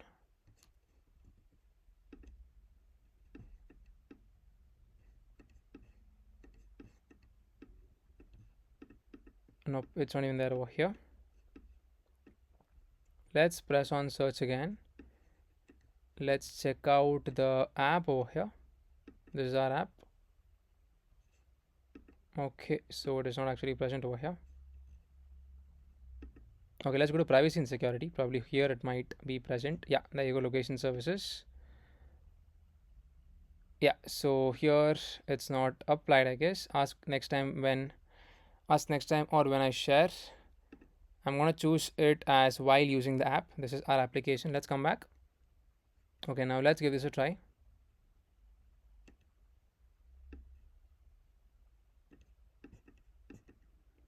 And let's come back to open up the app. Search. And there you go. Now we do not have any issues. So that issue is sorted. So now let's try to design the location card. We can actually get the details. I'm going to say view over here. And within that, again, another view. This view in turn is going to have icons. And it's going to have your ellipsis icon. Okay, so I think only one part is present. That is, one view is present, not the second view. Let's pass on the name. That is going to be ellipse. Wrong spelling. And let's pass on the size. That's going to be equals to 16. And color is going to be equals to orange. Below that, we're going to have your text input. Import that from React Native. Here I'm going to say placeholder. That is going to be drop location. Here I'm going to say placeholder text color. That is going to be this one. That is hashtag 9C A3AF. And we're going to pass in the value that is going to be equals to your drop location. I'm going to say on-chains text. Taking the text and just try to set the drop location to be of text. And we need to call the function that is fetch places of the text. Let's try to comment that out for now. Save the file. So there you go. That design is being shown onto the screen. So let's pass on the class name for the text input. I'm going to say class name ML of 3, a flex of 1, text gray of 900. Okay, so that's looking fine. So for the outermost view, let's pass on the design. It should come into a row fashion. So class name over here, I'm going to say a flex of row as well as items of center. So there you go. That is looking good. So now we're going to have one more view, that is outermost view. Okay, I think I messed up one more view. That was gonna come over here, view. So this is also gonna have the same similar icon. So copy that down. Here I'm gonna say ellipse, size is gonna be 16, color is gonna be green for this. Basically orange is for the next one, that's the drop location. Here I'm gonna have in a text which says your current location.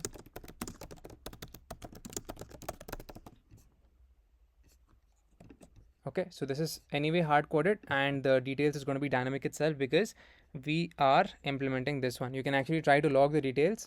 It would give you the current location that is in latitude as well as longitude. So save. Okay, so we are able to see both of them onto the screen. So this is not going to have obviously flex of row. So we're going to pass in bg gray 100. Rounded is going to be XL, MX of 4, empty of 3, padding of 4. Yeah, that's looking good. And for this, it's going to have a flex of row. So class name,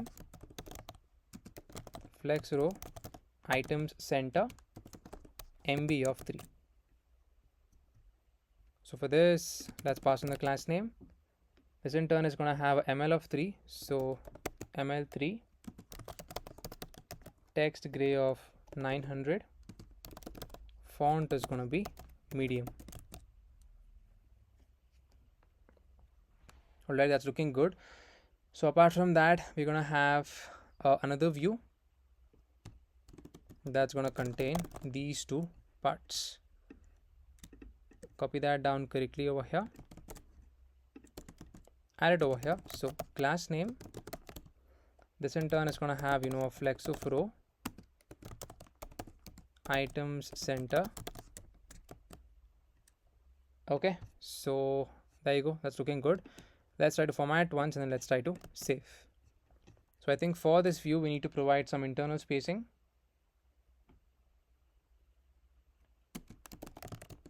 I'm going to say class name px of 4. Okay, that's it. So now let's try to design these two things, that is select from map as well as add stops. That's going to come below your view. Here I'm going to have in a view. This in turn is going to have a touchable opacity. It's again going to have icons. Let's import it and then let's copy down this and then make the change. Size is going to be 18 over here. So this one is going to say location outline. So I'm going to say location outline, color is going to be black for this. So black, and below this I'm going to have in a text which is going to show, or which is going to say select from map. Let's try to format over here and then let's try to save the file. As you can see, that is looking good. So below that I'm going to have in one more touchable opacity. This in turn is going to have add. Text is going to say add stops over here. So I'm going to say add stops, save the file. So for the outermost view, we're going to give the styling. It needs to come into a row fashion. So flex of row, justify of between. So justify of between, mx of 4, empty of 3. Okay, that's looking good. So class name for this, flex of row, items of center. I'm going to say border gray of 300, and I'm going to say rounded of full, px of 4, py of 2. There you go, just like that. The design is looking nice. So similar design is going to come from to the next touchable opacity as well. So add that over here. That's looking fine. So here for the text, I'm going to give in some styling.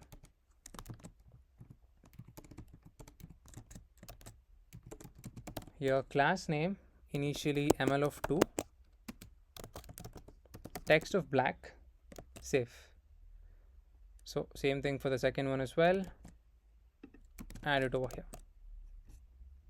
All right, that's looking good. So now the next step is let's try to initialize the drop suggestions. So this is essentially going to be hard coded, but once when the user starts typing inside of the drop location input field, we're going to make this look dynamic.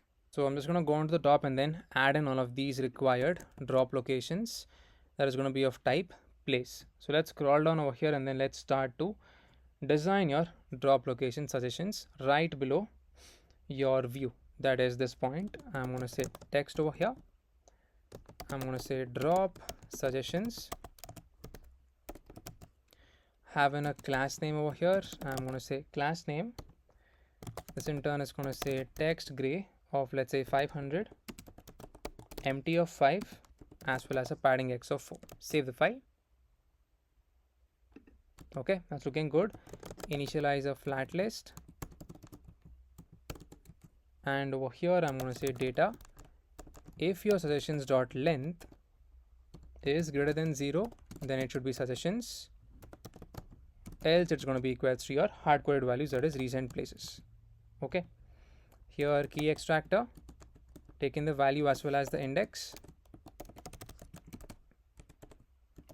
Here I'm going to say index dot toString.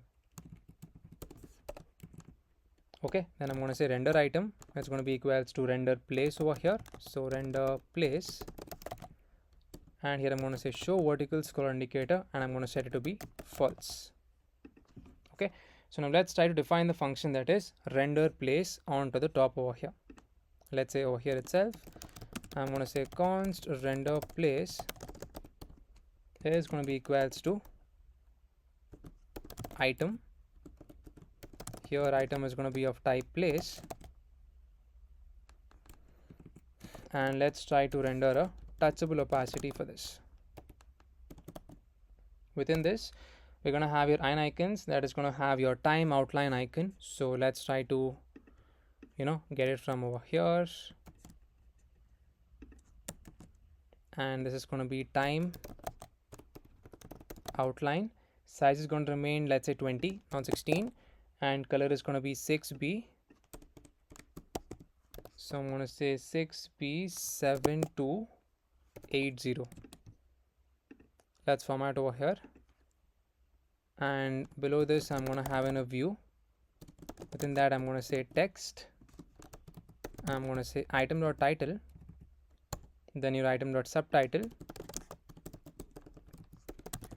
So item.subtitle. Below that, one final thing, that is again your heart icon towards the left hand side. So copy that down, and this is going to be your heart outline. So just change it over here, and color is going to be this one, that is 9CA3AF. Save, and there you go. We are getting all of the required details, which is good. So for your touchable opacity, let's pass on the class name. So this in turn is going to have a flex of row. So flex row, items of center, px of 4, py of 3, border b, border gray of 200. Save the file. There you go. That's looking good. So for your icons, let's provide in the margin top. Let's say margin top of 2. For this I'm going to give it some styling. The inner view, I'm going to say class name, initially flex of 1 and ml of 3. There you go. That's looking good. And for each of the texts, let's pass on the class name. So save. As you can see, that is looking good. So for your second piece of text, this is not yet given. So here it should be text gray of 900, font of medium. For this class name, text gray of 500, text of SM. So there you go. That's looking pretty good. Let's try to save the file. Okay. So that's pretty much it. So now let's try to define the function that is fetch places. Okay. So here I'm going to say const fetch places is going to be equals to async function, which in turn is going to take in a text that is the user's query of type string. Here I'm going to say if not of text. Then here I'm going to say set your suggestions to be of a empty array, and then directly try to return from the function. Okay, here let's try to have in your try catch block. So try catch of error, and you can try to say console.error of the error. Okay, within your try block, let's try to access the result or the response. I'm going to say const response is going to be equals to, let's try to initialize Axios first. I'm going to say yarn add Axios, enter. Yeah, that's installed. So I'm just going to, paste the code for this that is containing the link. So this is going to be your URL. I'll be sending the URL in the description. You can take a look at it. So import Axios from Axios, and const Google API key is going to be equals to ABC. You can get in your API key. First of all, go to Google Console, create a new project. Make sure your billing is enabled, and just enable all of the required APIs like the maps, your directions API, JavaScript maps, and maps SDK for Android, maps SDK for iOS, all of these required things, and you should be good to go to get all of these details onto the screen. Okay, that's it. So this is the URL, https maps.googleapis.com/maps API place autocomplete /JSON ?input. That is, we're going to make sure the encode URI to component, and then we're going to have in the text over here. And this in turn is going to take in the key, that is Google API key, and components country I'm going to pass in India over here. Okay, so that's it. And here I'm going to have in the condition, that is if at all my result dot data dot predictions is present, then I'm going to say const places is going to be equals to, I'm going to say result dot data dot my predictions dot map for every prediction over here. I'm going to have my title being shown, that is going to be p dot structured underscore formatting. So I'm going to say structured underscore formatting dot main underscore text, comma your subtitle. This is going to be equals to p dot structured again underscore formatting dot secondary underscore text or empty string. Next I'm going to have in my place ID, that's going to be equals to p dot place underscore ID. Right here I'm just going to say set suggestions to be of your places. Okay, that's it. So that's pretty much it. Let's try to format once, and then let's try to save the file. So we can actually give this a try. Okay, so let's try to search for something. Let's say I'm going to search for a mall. Okay, it wouldn't work because I haven't entered my API key over here. It's still ABC. So let me enter my API key, and then let me try this out once again. Okay, so I've just entered my API key. So let's also do one thing we have forgotten, that we need to uncomment this one, otherwise it wouldn't even call the function, that is fetch places of text. Save the file. Let's give this one more try. I'm going to search for something.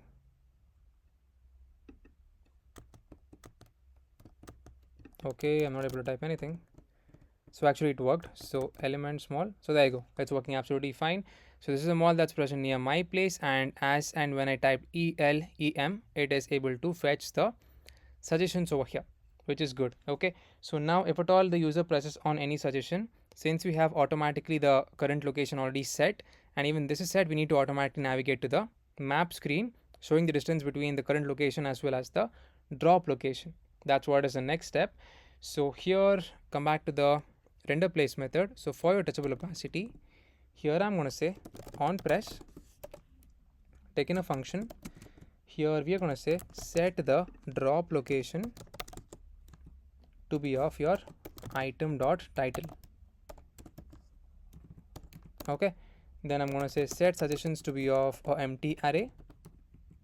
Then if at all item dot your place ID is present, which would be present obviously, then in that case I'm going to say fetch the place coordinate. This is important. So I'm going to say fetch place coordinates of the item dot place id, because for the first one we already have the coordinates, that is for the user's current location. Even for the drop location we need to have the coordinates. As of now we just have the text, that is the name of the place where the drop location is going to be set. So we need to define the function that is fetch place coordinates. Let's do that over here. I'm going to say const fetch place coordinates is going to be equals to async function. This in turn is going to take in your place id as a string. So I'm going to say place id. This in turn is going to have in your try catch block. So try catch of error. I'm going to say console.error of error. Okay. So here within the try block, I'm going to get in the link that we are going to use. So let's try to paste it over here. So it's going to be equals to https maps.googleapis.com. Again, similarly, maps API place details /JSON. This in turn is going to take in the place ID coming from this one, and it's going to take in the key, that is your own Google API key. So once that is done, then just directly try to set the location. I'm going to say const location is going to be equals to result dot data dot your result dot go into the geometry. So geometry dot your location. So this is going to be in the form of an object directly setting the values. So here I'm going to say set drop location, not drop location, your drop coords basically. And here I'm going to say your latitude is going to be equals to location dot lat, longitude is going to be equals to location dot longitude. That's pretty much it. Let's try to format once and save the file. So this step is essentially done. So now we're going to initialize the use effect in such a way that if at all both your pickup location as well as your drop coordinates are present, then in that case we're going to go into the next screen, that is going to be your select write screen or the book screen, where we're going to show the shortest distance between the user, that is the current user's location as well as the drop location. And we're also going to show the polyline containing the traffic details as well. If it is blue, it's going to be no traffic. If it's yellow, it's going to be minimal traffic. If it is red, then it is kind of a traffic jam for that particular point. We're going to implement that, and at the bottom part we're going to show all of the required options and calculate the total price as well for the trip or the fare.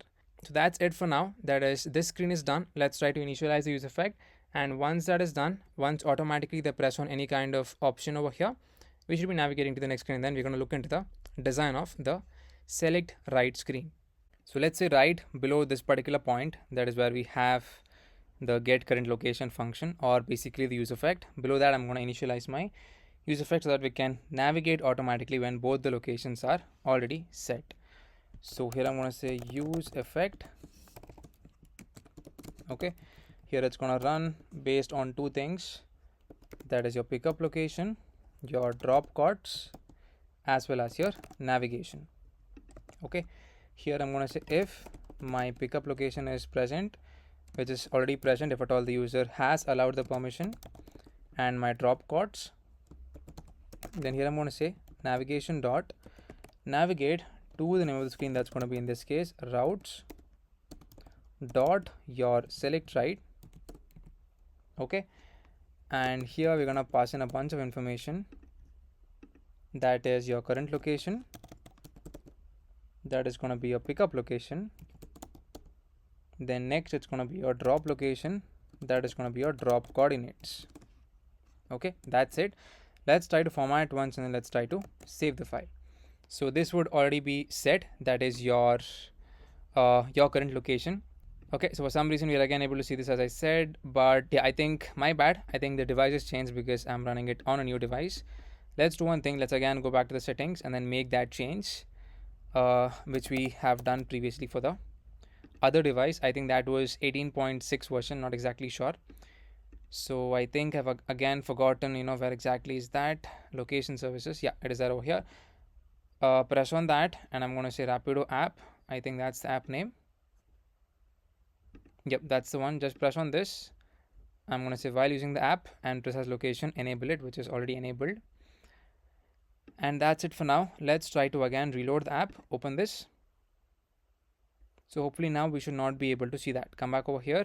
So there you go, that error is not there. So now if I press on any kind of character strings over here, let's say I'm going to type in element small,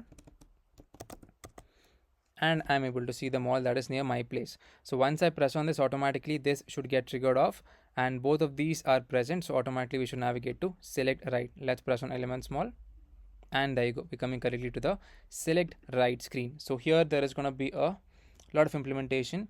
That is, a major implementation is going to be here itself, that is with related to your traffic, your routes, as well as the shortest distance between the user, as well as your drop location and all of these details. Okay, let's try to implement this.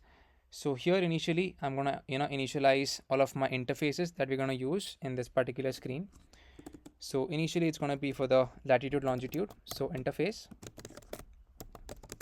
lat lng, it's going to contain latitude of number, second longitude of number. Alright, apart from that, I'm going to say interface root segment. So also in the root, also if you would have observed in the demo part of the video or in the screenshot that we have seen earlier, we're going to show the route in the form of a segments. That is, we're going to have 3 segments that is based on the traffic with respect to that. That is, if at all that particular segment has a lot of traffic, then it's going to show in a red color segment. If at all it's traffic free, it's going to be in a blue color segment. Else it's going to be basically yellow, which signifies your medium based traffic. Okay. So interface root segment, I'm going to say coordinates. This is going to be of latitude longitude, that is an array, and I'm going to say color, that is going to be of string.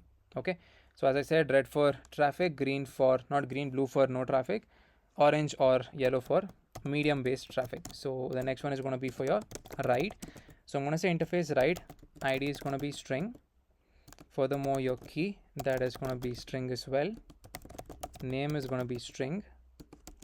Capacity is going to be string. Furthermore, your icon, string as well. You can actually make icon not compulsory. So here I'm going to say price. Yeah, we can make this as optional.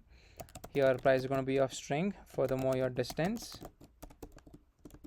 of again string. Apart from that, you're going to have the drop ETA, that is estimated time arrival. Here I'm going to say string. Here I'm going to say ETA. This also is optional. So that's it. So the next one is going to be for your traffic summary. We need an interface for that as well. So here I'm going to say interface traffic summary. Here I'm going to say normal kilometer, that is going to be of type number, and apart from that I'm going to say slow kilometer of number. The next one is going to be the jam kilometer. So if there is any kind of jam with respect to any kind of segment, we are going to show that in kilometers, so it's going to be of number. So I'm going to say number over here. So here also number. The next one is going to be for your weighted multiplier. So I'm going to say weighted multiplier, that's going to be of number. Okay, apart from that, the next one is going to be for the car maker. I'm going to say interface car, not maker, my bad, car marker. Here I'm going to say coordinate of string, not string, latitude longitude. So just try to access that. It's going to be of that type. The next one is going to be icon string, then key is going to be string. This is done. So let's try to save the file. These are all of the required things. So now let's try to initialize the states that we're going to use further in the screen over here, that is select right screen. So initially I'm going to get in 2 things from the route.param. So let's try to access the route over here itself. Access the route, and as of now I'm just going to pass it as any itself. So route of any. Here I'm going to get in 2 things, current location as well as the drop location is going to be equals to route.params. Okay, and I'm going to say const navigation is going to be equals to use navigation. Import that from React navigation. I'm going to initialize a map ref over here. I'm going to say const map ref is going to be equals to use ref, initially pointing to be of null. Okay, then let's try to initialize the root segments. So I'm going to say const root segments comma set root segments is going to be equals to use state, import use state from React. It's going to be of type root segment that is defined onto the top. Initially an empty array, just like this. The next one is going to be for your writes. I'm going to say const writes comma set writes is going to be equals to use state. It is going to be of type write, again of an empty array over here. Next one, distance in kilometer. I'm going to say const distance kilometer comma set distance kilometer is going to be equals to use state. So this is basically for the total distance between the initial point, that is the user's location, as well as the drop location. So it's going to be use state of a type number, initially 0. Okay, the next one is for the duration in minutes, that is what could be the duration for the entire trip. So I'm going to say duration minutes comma set duration minute is going to be equals to use state of type number, initially 0. The next one is going to be for the traffic summary, initial coords as well as the is searching. So I'm going to say const traffic summary comma your set traffic summary is going to be equals to use state of type traffic summary. Initially it's going to be null, so pass in null over here. Alright, the next one is for your initial coords. I'm going to say const initial coords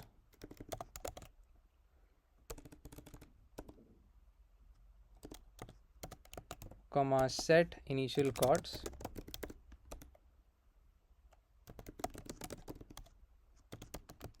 set initial coords is going to be equals to use state. Okay, it's going to be of type lat longitude or null, not like this, just like this.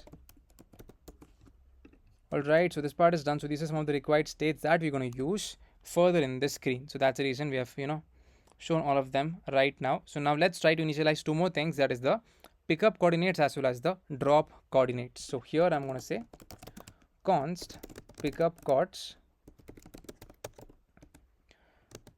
So pickup coords is going to be equals to initially of type lat long equals to your latitude, that is going to be equals to from the root params get the information current location dot latitude, and longitude again getting the information current location dot longitude. Okay, simple. Next one is going to be for the drop coordinates. I'm going to say const drop coordinates again of type latitude longitude is going to be equals to again latitude. This time it's going to be drop location dot lat, then longitude drop location dot longitude. Let's try to format once and let's try to save the file. Okay, so before we actually get into the design of the screen, we need to implement obviously the distance. We need to calculate that, and we also need to fetch the shortest route from the user's location to the drop location. Okay, so for that we're going to initialize the use effect, and we're actually going to fetch the route, and then we're going to fetch, and we're also going to calculate all of the required things, okay, along with the route segments as well.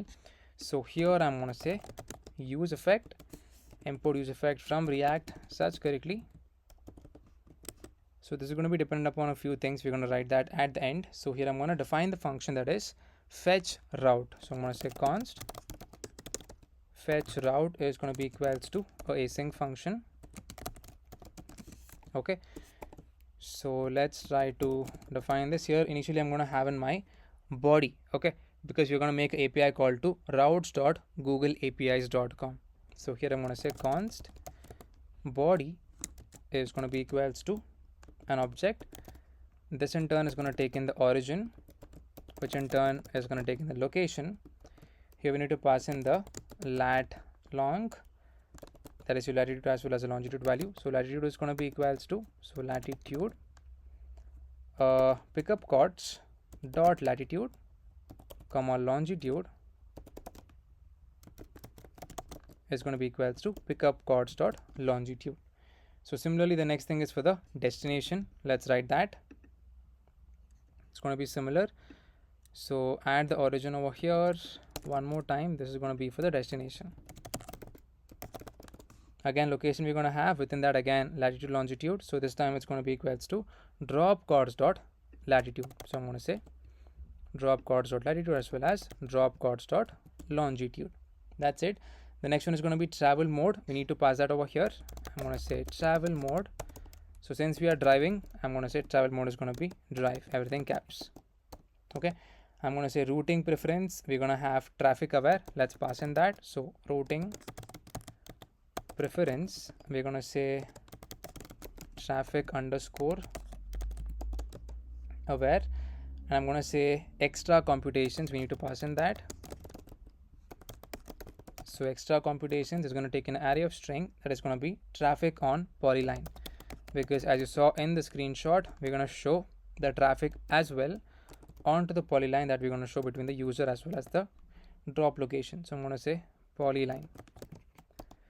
So apart from this, the next one is going to be polyline quality, high quality. So polyline quality, that is going to be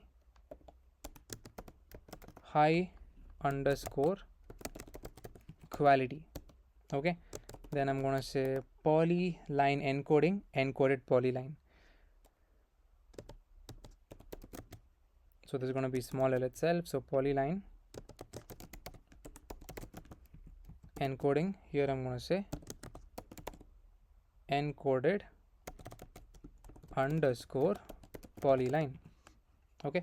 Here let's try to initialize our try catch block. Here I'm going to say try, and then catch of error. Here I'm going to say catch of error, and we can try to log the error over here. So here I'm going to say console dot error, error fetching route.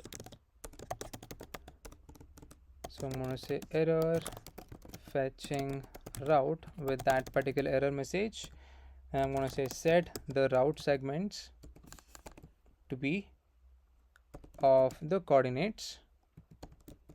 That's going to be a pickup chords as well as the drop chords, and it's going to take in the color.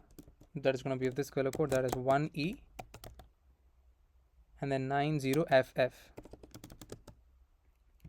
Then next I'm going to say set the initial chords to be of your pickup chords as well as the drop chords. So pickup chords comma your drop chords. All right. Then I'm going to say we are actually trying to make a fallback over here. So I'm going to say const fallback kilometer is going to be equals to, I'm going to say math dot max 0.1 comma your have a sign kilometer. We need to define that function of your pickup chords as well as your drop chords. So I'm just going to paste in the function for the have a sign. You can take a look at it. So this basically includes all of the mathematical calculations using all of these, formulas, and it is basically going to give you the required distance.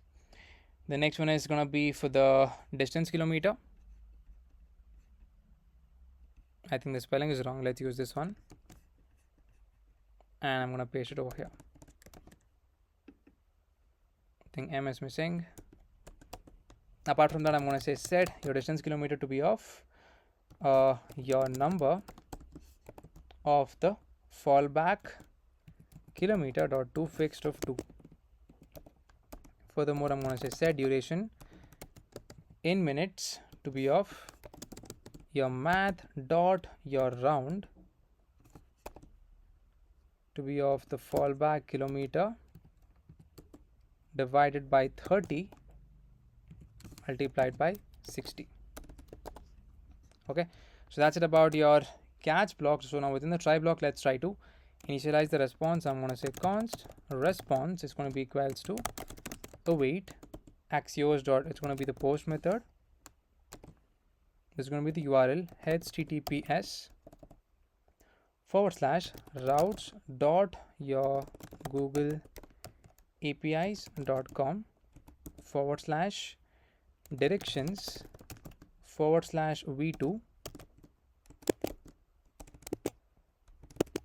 Okay, and I'm going to say compute routes. So this is the endpoint we're going to use, and we need to pass in the body to this, which is already defined onto the top. Let's try to format over here. So apart from that, this is also going to take in the headers where we need to pass in the Google API key. So as of now, this is not present, so I'm just going to add it over here. And once I complete writing the code, I'm going to make it look dynamic. Going to be equals to ABC. Okay, so this part is done. So once the response is right, or if at all it is, if at all the status is equals to 200, then we're going to compute the data that we want. So here I'm going to say if not of response.data dot route. So this is basically going to give something known as the routes. Okay, or if at all not of, or if at all a response.data dot your routes, if its length is greater than 0, or if it's equal to 0, then there is some issue. I'm going to say throw new error, and I'm going to pass in no routes found or no routes found. Okay, so now if all we have any data present, then I'm going to say const route data is going to be equals to your response dot data dot routes of 0. Okay, you can basically try to log the response, and you should be able to see that we are getting something known as the routes, and we're going to access the first point. That is the first part over here. So I'm going to say let all points is going to be of the form latitude longitude equals to an empty array. Here I'm going to check if at all my routes dot legs, not routes, my bad, route data dot legs and route data dot legs of 0 dot steps is present, and also your route data dot legs of 0 dot your steps dot length if it's present. Then in this case I'm going to say route data dot legs of 0 dot go into the steps, apply the for each method for every step. Here let's try to define the polyline. Okay, I'm going to say const, it's going to be equals to step dot your polyline dot your encoded polyline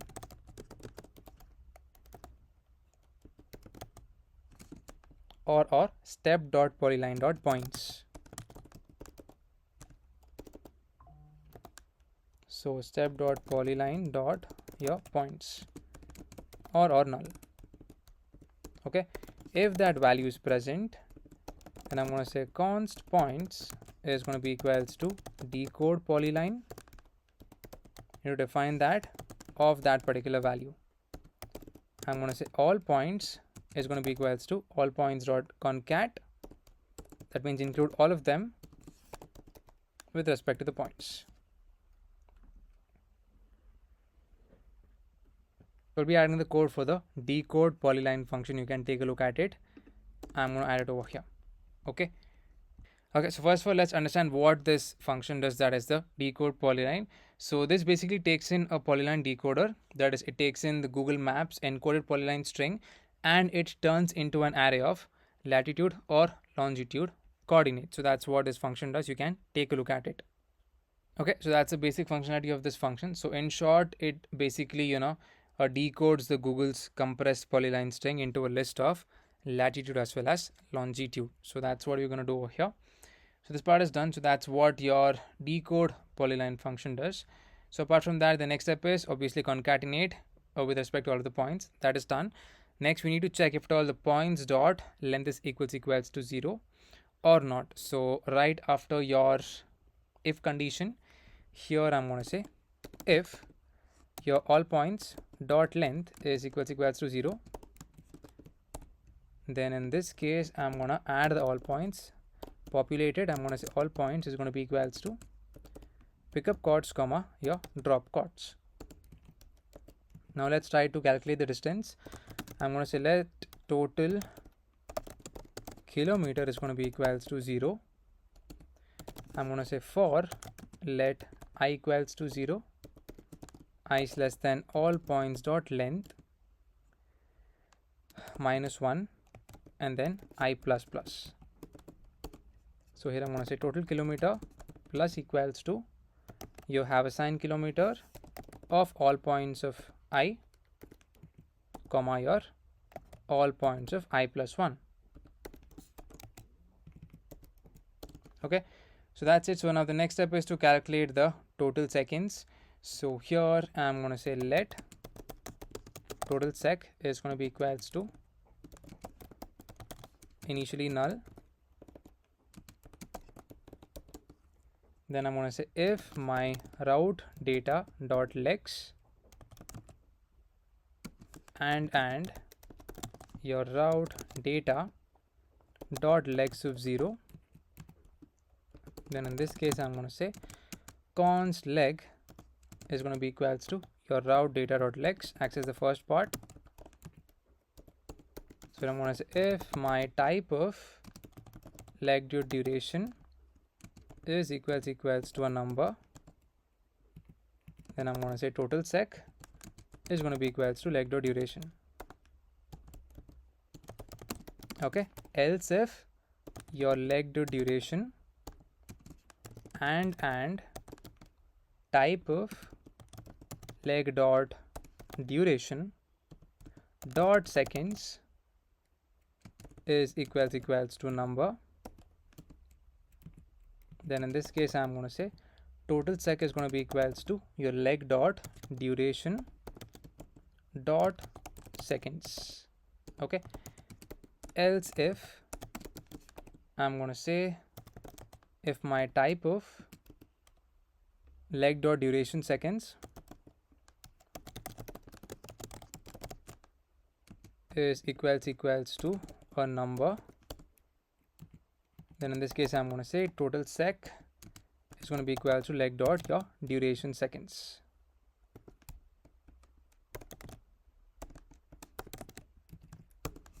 Alright, so the final condition is going to be for else if leg dot duration and type of leg dot duration dot value is equals to number, then your total sec is going to be equals to leg dot duration dot value. Let's add that over here. Okay, save the file, and over here I'm going to say if not of total seconds, then I'm going to say const average speed in kilometers per hour, it's going to be equals to 30, then total seconds is going to be equals to your total kilometer divided by average speed kilometer multiplied by 3600. So this is going to be the fallback part. Okay, the next one is going to be for the total minutes. Here I'm going to say const total minutes is going to be equals to your math dot round of the total seconds divided by 60. So let's try to initialize the segments part. I'm going to say const segments is going to be of type root segment, initially an empty array over here, and let's try to access the intervals. I'm going to say const intervals of type any is going to be equals to your route data dot access the travel advisory dot speed reading interval. So I'm going to say travel advisory dot speed reading intervals or a empty array. And I'm going to say let start index is going to be equals to 0. I'm going to say const severity lens. Okay, I think a semicolon should come over here. That's the reason it's erroring out.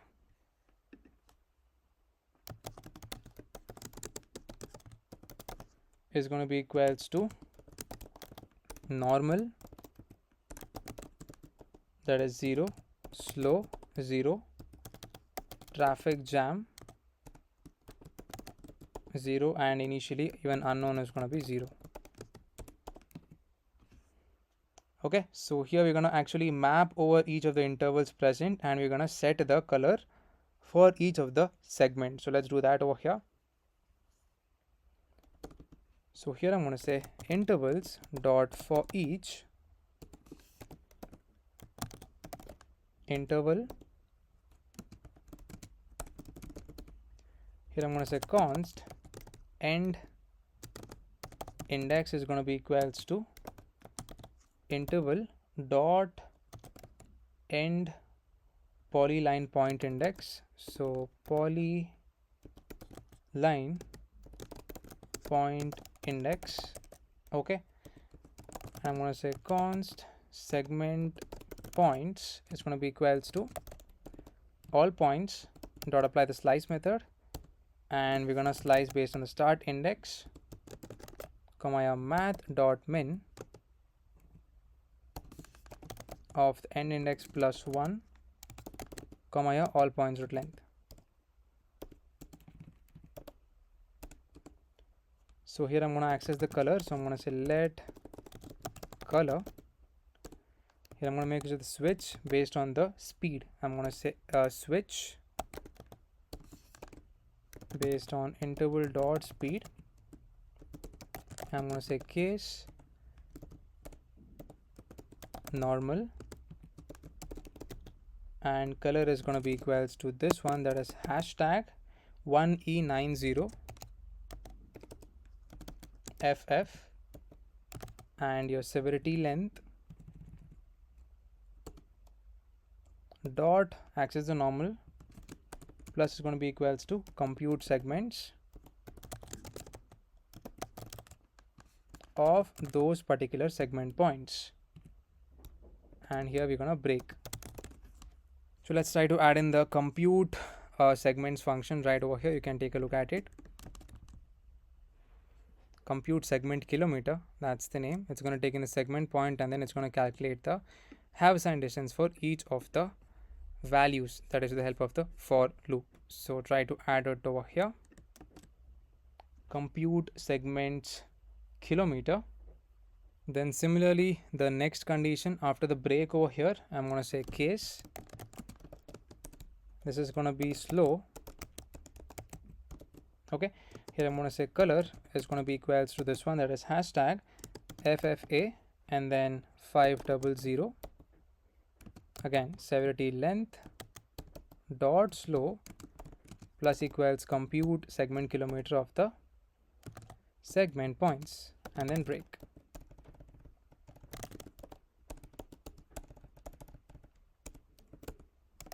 The third condition case is going to be traffic jam. So I'm going to say traffic jam. Color is going to be equals to reddish shade. So I'm going to say hashtag FF and then 4 times 0. I'm going to say severity length dot your traffic jam plus equals compute segment kilometer of your seg points, and then break. Okay, let's try to format over here. Okay, missing semicolon. Let's try to save the file. So below the switch condition, here we're going to check the condition, that is if at all your segment points dot length is greater than 1, and in that case we're going to push it into the segments. I'm going to say segments dot push all of the coordinates, that's going to be equals to segments and the color, whatever is matching the case. Okay, so that's it. So let's try to say start index is going to be equals to your end index, and apart from that over here we're going to first of all check if at all the start index is less than the all points root length. Then we're going to make it the slice method, and we're going to push it into the segments part. So let's try to add that over here. Okay, so and apart from that over here we're going to set the states, that is for the set root segments of the segments, and then set the initial chords with respect to the condition, that is if all points root length is greater than 0, then all points else is going to be equals to your pickup chords or the drop chords. And this is set distance kilometer and set duration minute to be of the total minute, that is this one. Okay, so that's it. So now let's try to calculate your weighted multiplier as well as the total length. So that's gonna happen over here. I'm gonna say const total length is gonna be equals to your severity. I think I've lost access to that. Okay, my bad. I'm writing it in the catch block. Sorry.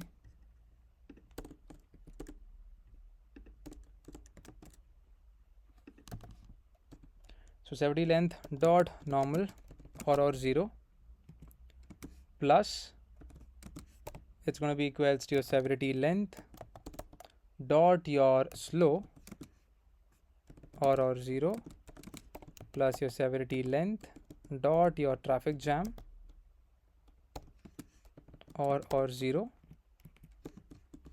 plus your severity of unknown.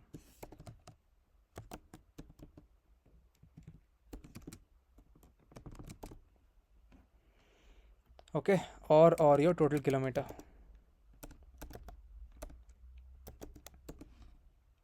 That's it. And here let's try to initialize the weighted multiplier. So here I'm going to say const weighted multiplier is going to be equals to severity length dot normal or 0 multiplied by your traffic underscore multipliers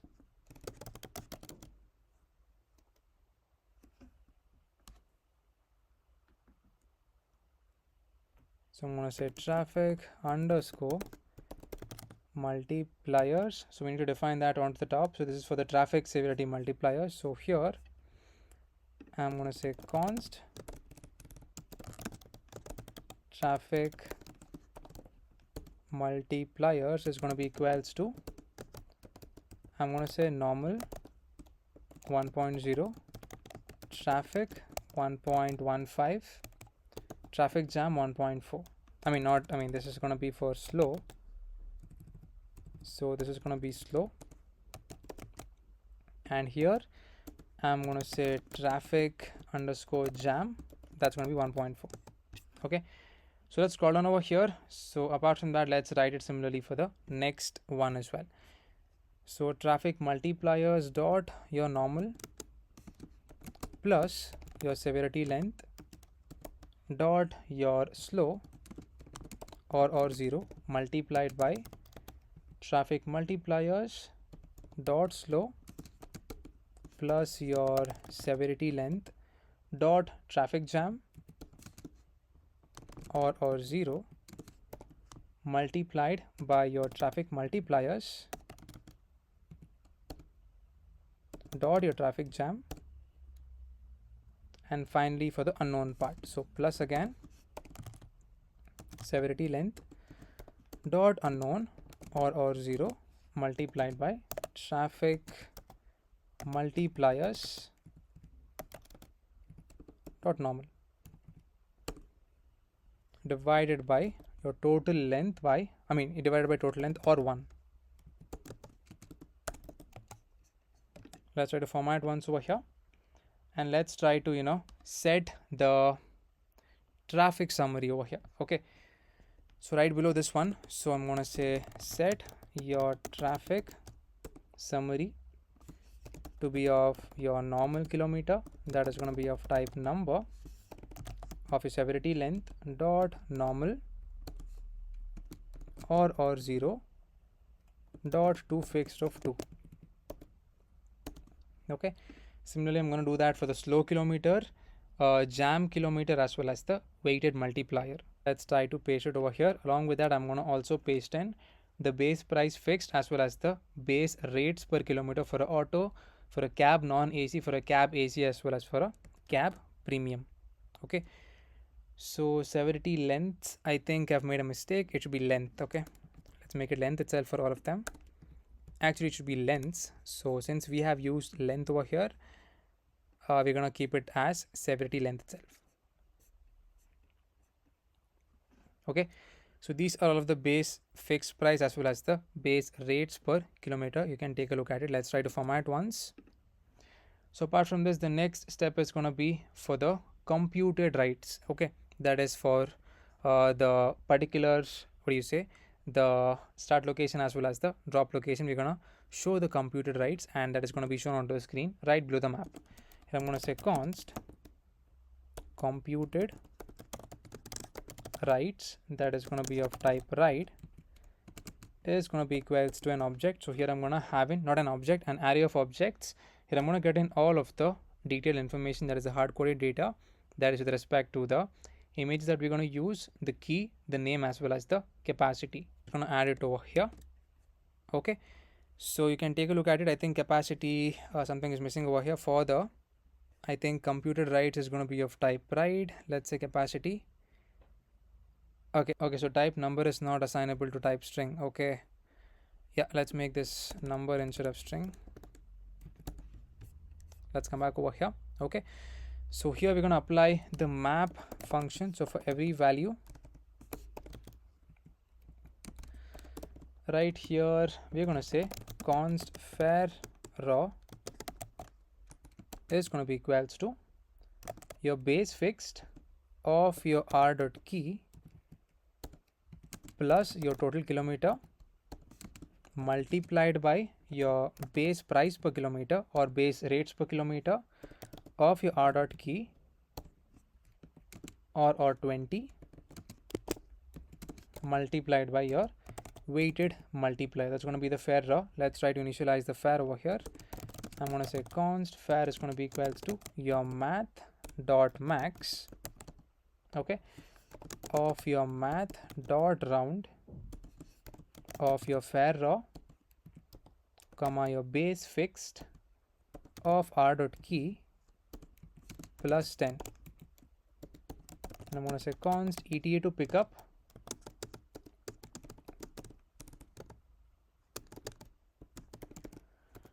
is going to be equals to math dot max of 1 comma math dot round of your total minutes divided by 6. That's going to be the ETA to pick up. Then we're going to return all of the required details with the value, the price, the distance, the drop ETA, as well as the ETA. Okay, so that's pretty much it. I've just pasted in the return, as well as I've just set rights to be of all of your computed rights. Let's try to save the file. So this is your entire functionality for fetching all of the routes, setting the segments, as well as implementing the switch cases to show the different kinds of traffic for the polyline, as well as to compute the rights for that particular starting location as well as the drop location. So this is going to be dependent upon your pickup chords. So I'm going to say pickup chords dot latitude, your pickup chords dot longitude, furthermore your drop chords dot latitude, as well as your drop chords dot longitude, just like this. Okay, and we're going to call the function over here that is going to be fetch route. Okay, so before I save the file, I'm going to first of all enter my API key over here, and then I'm going to try to run the function. It's pasted in my API key, so let's just try to save the file. Okay, hopefully no errors. Let's try to log the details, that is the rights. So here I'm going to say console.log data, not rights, computed rights. Okay, rights, my bad. Save. Okay, probably we need to open up the dev tools. I'm going to press on J over here. Hopefully if everything is working correctly, we need to be seeing those rights over there, and we do have something. Hopefully that is the one. Let's check that out. Yeah, data, we have 4 rights, which is good. And let's try to add in the thing. Okay, there you go. You're getting all of the required details. Price 30, name auto, and ETA 1 minute away, and distance is going to be 0.3 kilometers. And similarly we have all of the other ones as well. So for The next one for the cab, it's going to be 40 rupees. And for the third one, that is cab premium, that's going to be 76 rupees. So that's how we're going to use this information, and then we're going to make this work. So let's come back to your select right screen. Let's try to start initializing a safe area view over here. Let's try to minimize this for now. So here I'm going to say safe area view. Within that, I'm going to have in my view. Let's pass on the style for this. Initially, I'm going to give it a flex of 1 as well as a BG of white. Safe. Within the view, or for the view again, class name flex 1. Here let's try to initialize the map view. Import that from React Native Maps. Here we are going to have in 2 markers. I'm going to say marker 1, import from React Native Maps. So this is going to take in the coordinate that's compulsory to pass in. So this is going to be pickup chords. Okay. So pickup chords, pin color is going to be green. Title is going to be pickup. Copy this down one more time. The second one is going to be for the drop chord. So I'm going to say coordinate.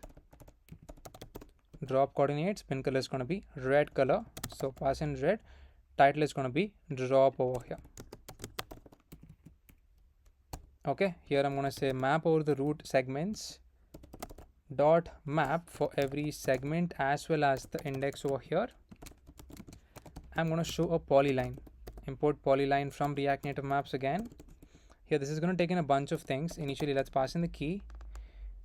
Here index. Furthermore, your coordinates.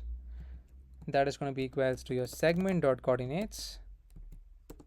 And we're going to have the stroke color. I'm going to say stroke color is going to be a segment dot color. Depending upon the traffic, it's going to show the color. I'm going to say stroke width. I'm going to pass in 4 over here. Okay, so yeah, that's pretty much it. So for the map view, it's going to take in the reference to it. So I'm going to say ref. It's going to say map view. And we're going to pass in the initial region as well. Sorry, not map view, my bad. Map ref. Okay. Then style, it's going to have a flex of 1. Initial region. I'm going to say latitude. That is going to be your pickup chords dot latitude, as well as longitude. Pickup chords dot your longitude. Then your latitude delta 0.05, longitude delta 0.05. All right. So yeah, these are the required things. Apart from that, we can try to show the computed writes once we are able to see the map. First of all, let's fix this, or let's make this work. Let's try to save the file. And boom, just like that, we're able to see something onto the screen. But for some reason, the polyline is not being shown. So let's try to implement a use effect in such a way that all of the coordinates are being seen in a single view. Okay. So for that, here I'm going to say use effect. So this is going to be dependent upon basically 2 things, or just one thing, that is the root segments. So here I'm going to say route segments.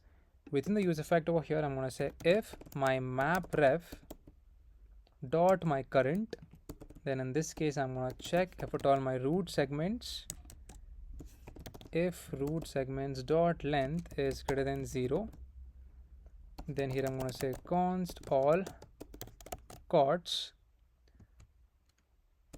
Let's write that properly. It's going to be equals to root segments dot flat map. So for every segment over here, I'm going to say segment dot coordinates. Okay. I'm going to check if my all chords dot length is greater than 0, then try to use the fits to coordinates method. I'm going to say map ref dot current dot fit to coordinates of all chords, and this in turn is going to take in the edge padding. I'm going to say top 30, right 20, bottom is going to be 120, left is going to be 20, and I'm going to say animated is going to be true.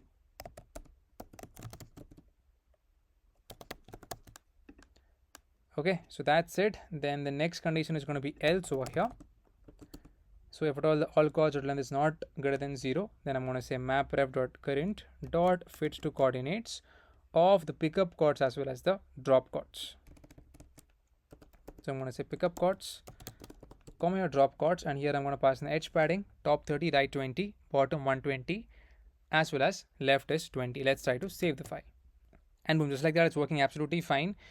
Okay, so one issue is that it is not actually, tracking my correct location. So it is actually pointing to the location where I actually chose the destination, that is element small. So as you can see, so my start location over here was chosen element small, that is in the previous search screen. And even I also chose the element small as a destination. So that's the reason it is just 0.3 kilometers and it is just showing a turnaround over here. And also you can see the traffic in some segments and you cannot see in some segments because of the traffic signal. So let's try to do this one more time. I'm going to go back and then I'm going to actually try to choose a different drop location and let's actually see what exactly happens. So let's try to slide off. Not sure. Let's try to do it over here. Or let's try to reload the app. That's the best thing. Okay, I'm going to again press over here and let's say this is already chosen. So here I'm going to choose something else. I'm going to say play zone, Sakar Nagar, this is the one, and boom, just like that, it worked absolutely fine. This time it's showing the correct details. This is the starting point and this is the drop location, and there is some kind of traffic over here, and over here it's kind of blue, which means there is not much traffic, and because of the use effect, it is fitting in a single container. That's pretty good. Okay, that's the main thing. This part is done. So now the next step is you can actually try to show in the details for the computed writes. Okay, so let's show that. So let's say right below your view, that is this one, I'm going to have in my another view. This view in turn is going to have one more view, and over here we're going to have in another view. Within that I'm going to have in a text which is going to show your distance in kilometer. I'm going to say distance kilometer dot, so option 8, duration in minutes, and then minutes. So for this, let's pass on the particular class name. So class name, it's going to have a specific height. I'm going to say height of, let's say 48%, and I'm going to say bg of white rounded of t. So I'm going to say rounded t of 3xl. Shadow is going to be LG. Save. Let's try to reload once again and then again try it out the same way. Come back over here and I'm going to choose the same location,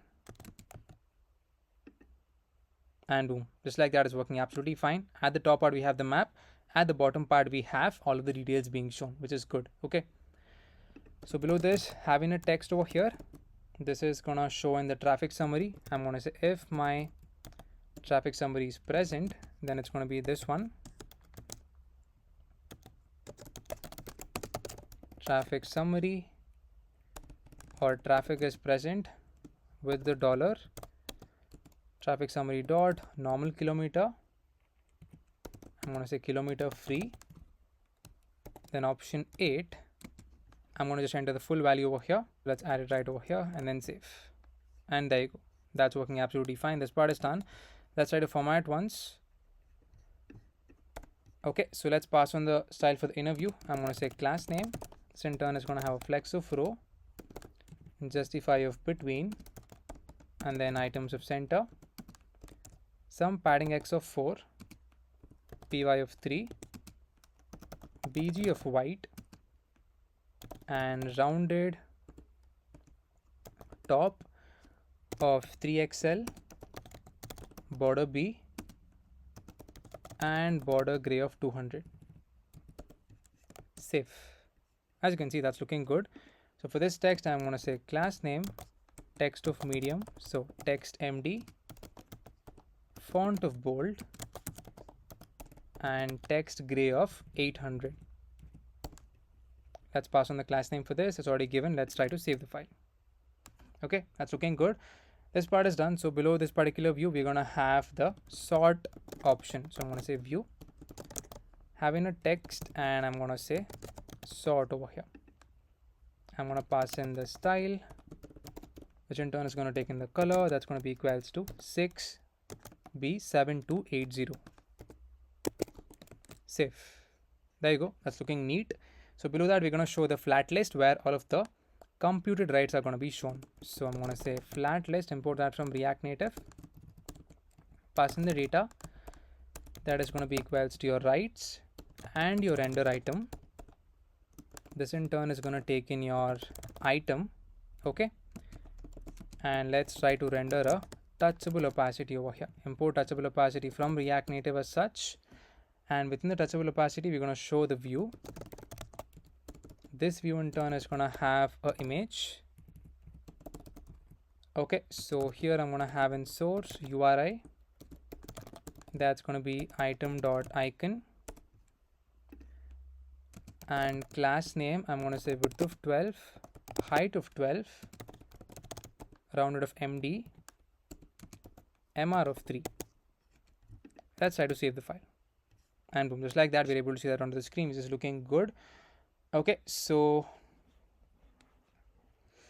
let's try to pass on the class name for the touchable opacity. Initially flex of row, justify of between, item center, px of 4, py of 4 as well, and a pg of white,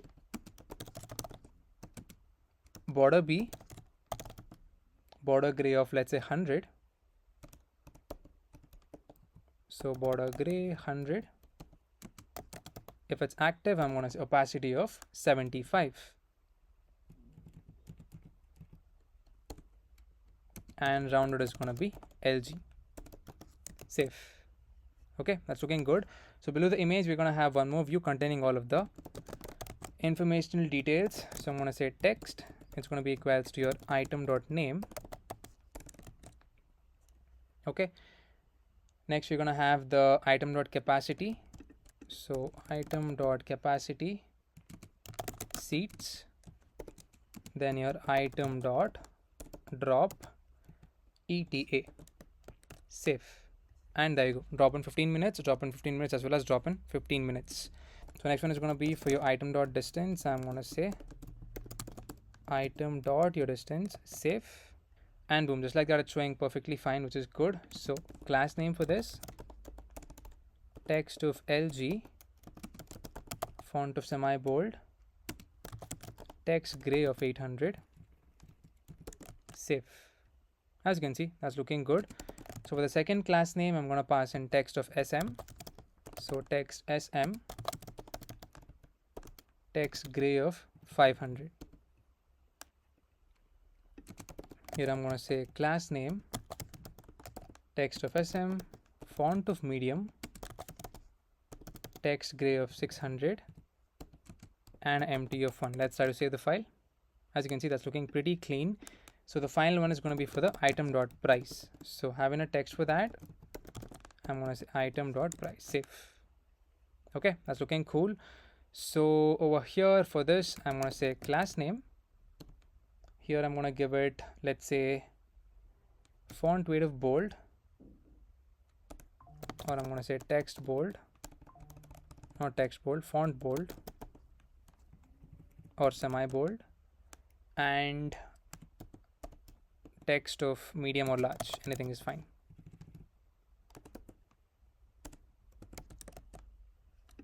Okay, let's try to format once and then let's try to save. And there you go. Just like that, we're able to scroll as well, and we're able to see all of the correct points over here. Okay, so let's actually try to bring this back, that is close to each other. So I'm just going to remove justify between, and I'm going to give it a flex of 1 for the class name over here. So as you can see, that's looking good. So yeah, that's the design for your entire part of your select write screen. So now below your flat list, we're going to have the another view, which in turn is going to have your touchable opacity. Here I'm going to have in my iron icons. I'm just going to get that over here. So just try to import that onto the top of the screen, just like this. Okay. So let's try to save the file. There you go. That's being shown onto the screen, which is good. So below the visible opacity or below the icon, here I'm going to have in a text which is going to show a text which says cache. For the visible opacity, initially class name, flex of row, items center, padding y of 3, bg gray of 50, bg gray, not that one.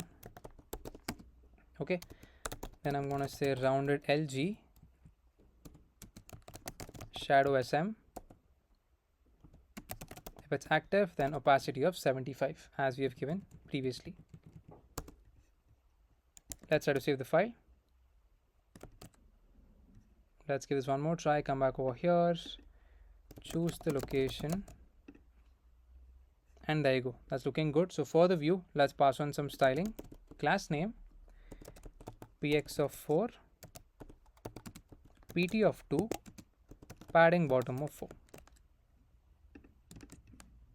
Let's format over here and save. And finally, try to add one more button, that is for the search ride or for a booking ride. For that, we need to have an is searching variable. Let's try to access that over here. So there is some issue with the brackets. Let's try to add the bracket over here. Save. And there you go. That's looking good. We have that book ride button.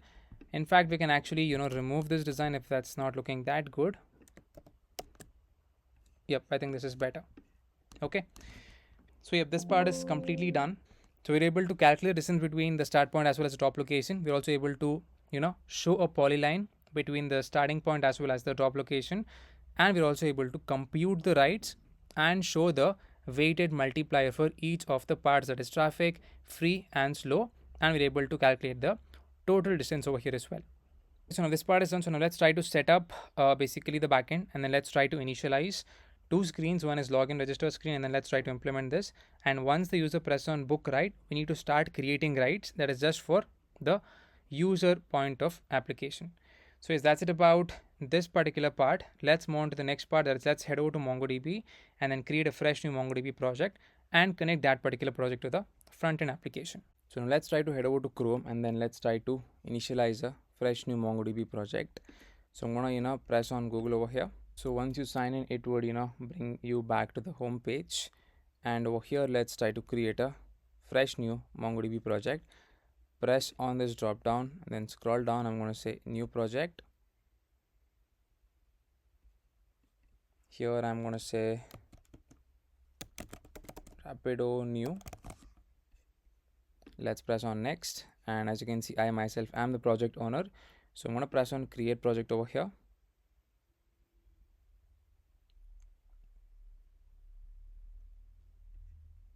Okay, so this part is done. So now the next step is we need to create a cluster. So let's press on the create button, and yeah, make sure you're on the free version, and over here I'm going to say create deployment.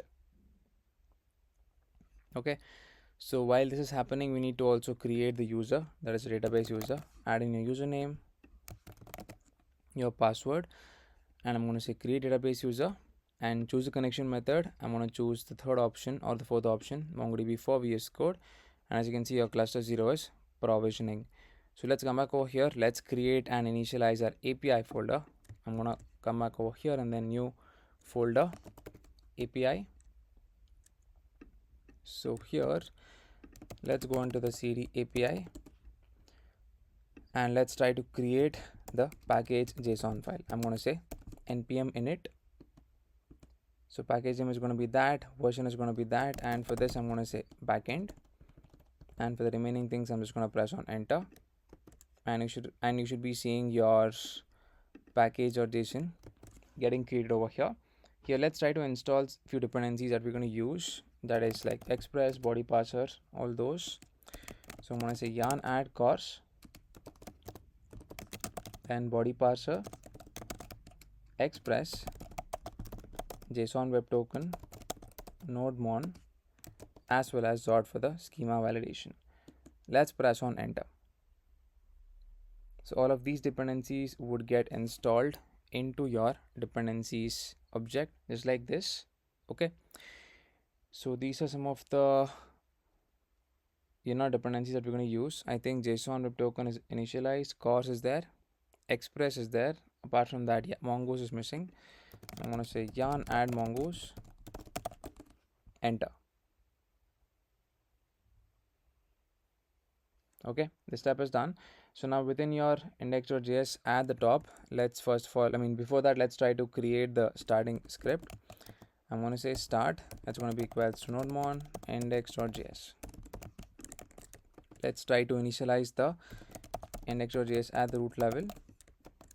Here, let's try to initialize few dependencies. I'm going to say const express is going to be equals to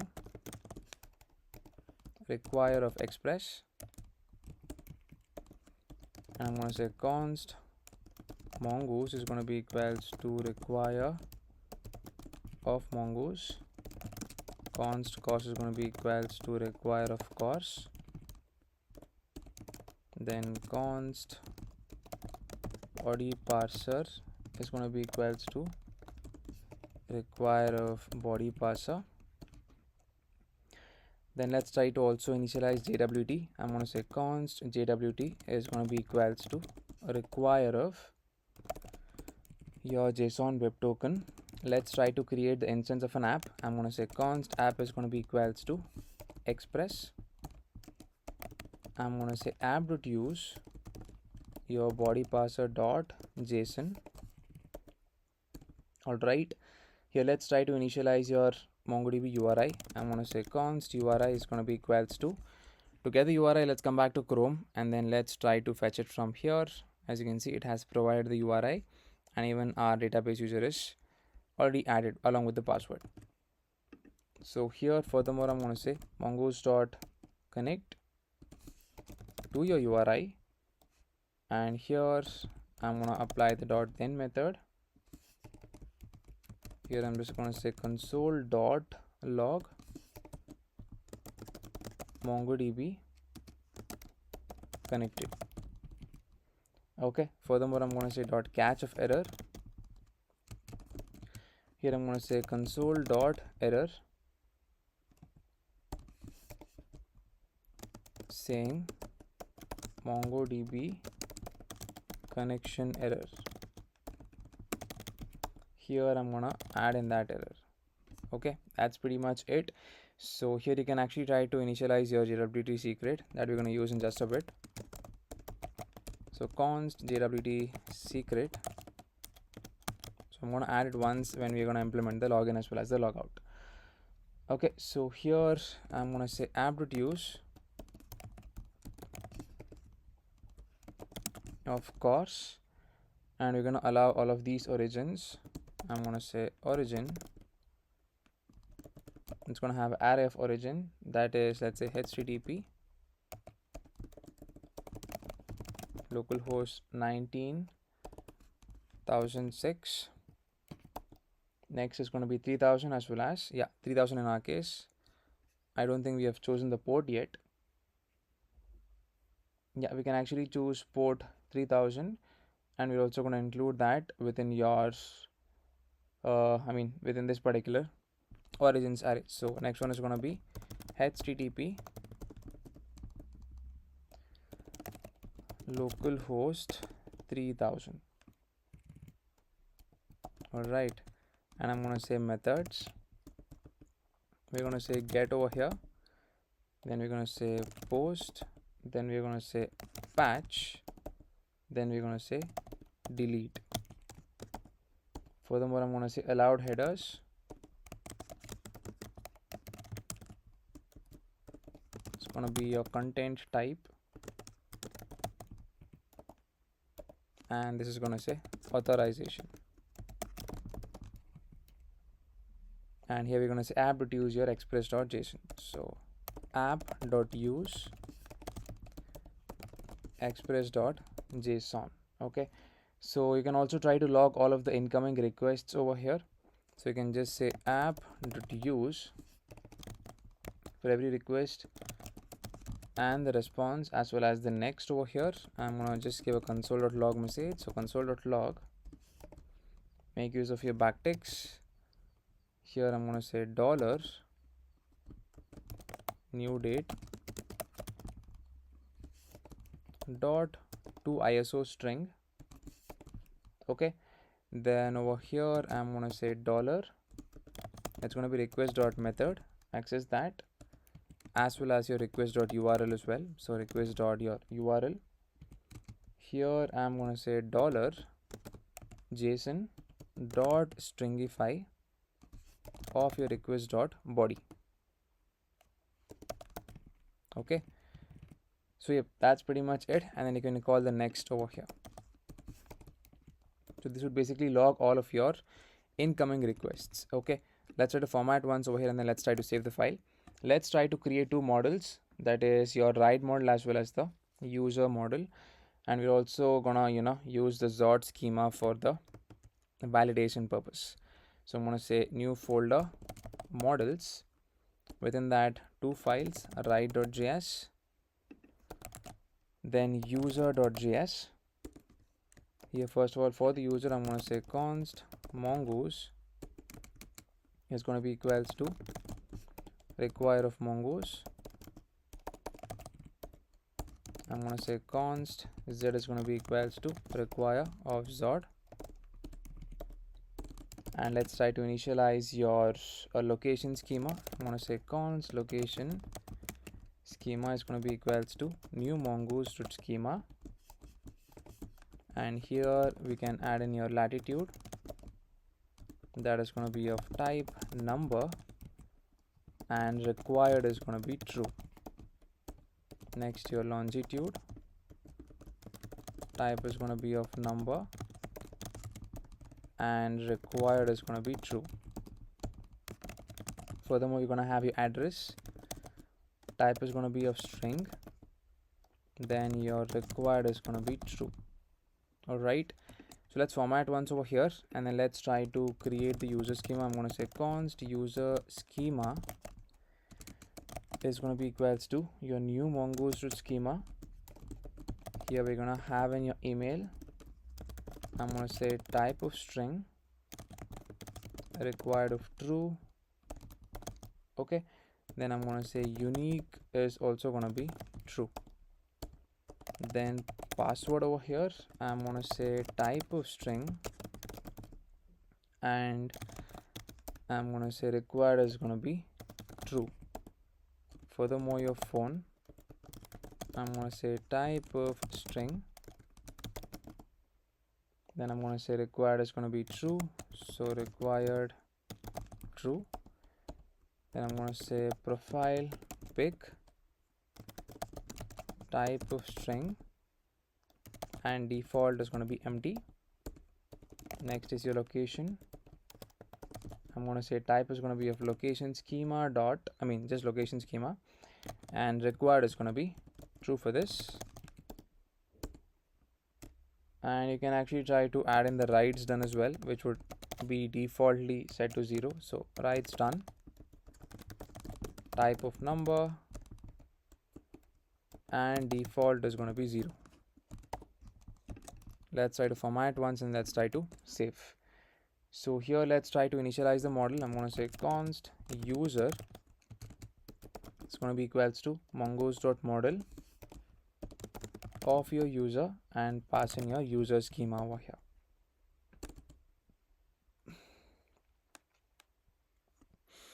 So next part is a Zod schema for the validation purpose. I'm going to say const user Zod schema is going to be equals to, I'm going to say z dot make use of the object over here. So for each of them we're going to validate. So email is going to say z dot string dot email. So we're going to say invalid email address if it doesn't match the correct value. Next I'm going to give it for the password. So z dot string dot minimum. So we need to have at least a 6-character password. So here I'm going to say password must be at least 6 characters. Then I'm going to say phone. So z dot string dot make use of this expression and you can add it just like this. Okay, you can take a look at it. Furthermore, your profile pic, this is going to say z.string, okay, dot optional. Next one is going to be for your location over here. I'm going to say z.object. This is further going to contain your latitude, longitude. So latitude, z.number dot min of -90 dot max of 90. Similarly for your longitude as well. So longitude, I'm going to say z.number dot min of -180 dot max of 180. I'm going to say address, that is going to be z.string. okay, then here I'm going to have in my writes done, I'm going to say writes done z.number dot min of 0 dot default is going to be 0. So that's it over here. So let's try to export the user as well as the user.schema. Here I'm going to say module dot exports. It's going to be equals to user, comma your user.schema. Let's try to save the file. Okay. Similarly, let's do that for the write.js as well. So here again, I'm going to say const mongoose is going to be equals to require of mongoose. Then I'm going to say const z is going to be equals to require of zod. Let's try to initialize the write schema. So write zod schema is going to be equals to z dot object. Again, we're going to have the user ID, that is the person who created the write. So z dot string dot min of 1 comma user ID is required.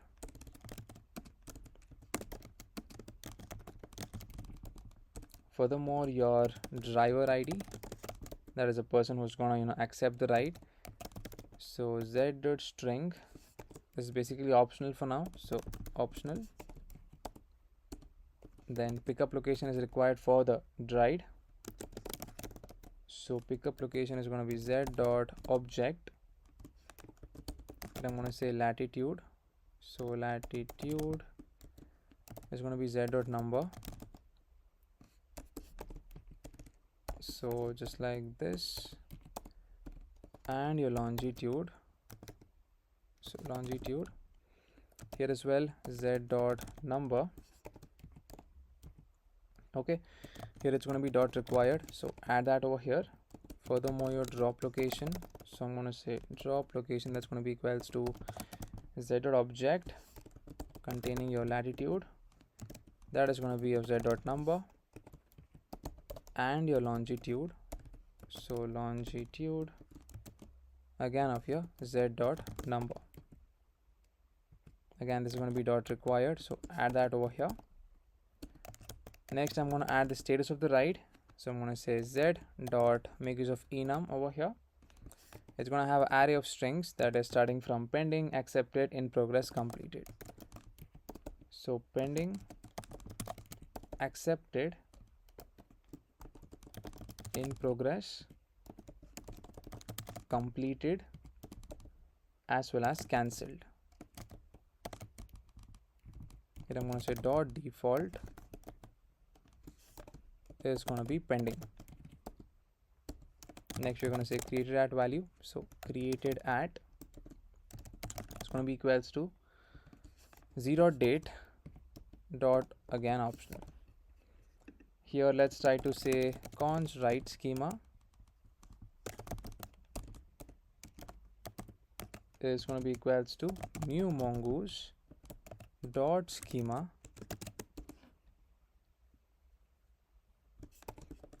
Okay, here I'm going to say user ID. So type is going to be equals to mongoose dot schema dot types dot your object ID. So here it's going to have a reference to the user and required is going to be true. Alright, similarly for your driver ID, here again type is going to be equals to your mongoose.schema dot your types dot object ID, and reference is going to be to the user again. Default is going to be null, and I'm going to say pickup location. This is going to be an object containing your latitude as well as the longitude. So type is going to be of number,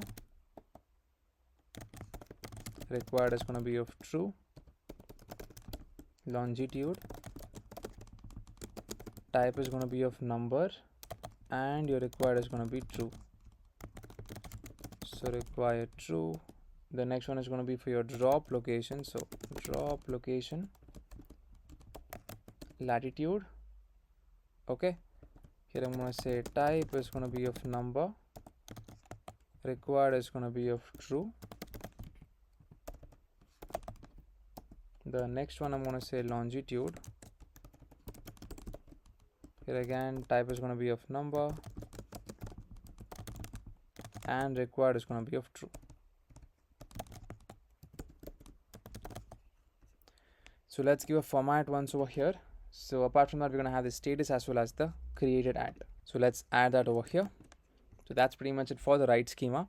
Here let's try to say const write is going to be equals to your mongoose.model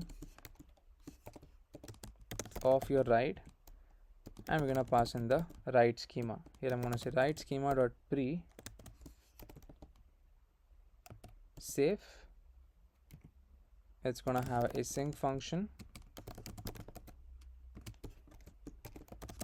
Here I'm going to pass in the next, and over here we're going to say try catch block. So try catch of error, make use of the next, and then pass in the error.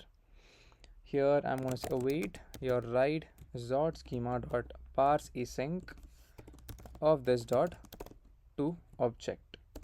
I'm going to call the next over here.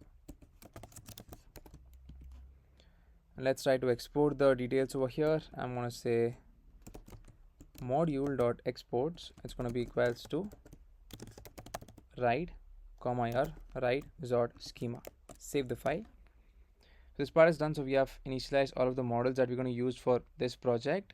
Let's try to actually write the endpoint for register as well as login, and then we can look into the design of the register screen as well as the login screen. So let's come back to index.js. Here I'm going to say app.post of register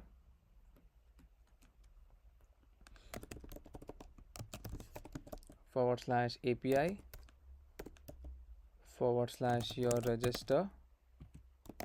Here we're going to have async method with your request and the response in the callback. Having a try catch block. So catch of error, console.error. It's like this. I'm going to say registration error, and here with that particular error message, I'm going to say result.status of 400.json with a message being errors.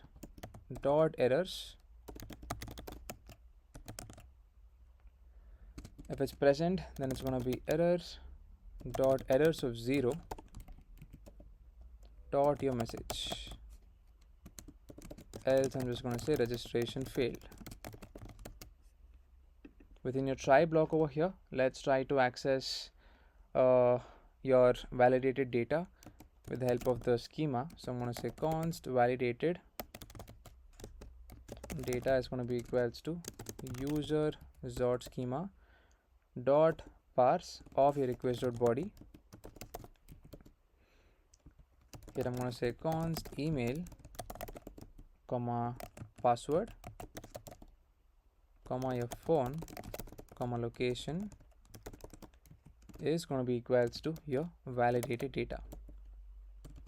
I'm going to first of all check for existing user in the backend. So const existing user, is going to be equals to await user dot find one with the help of your email.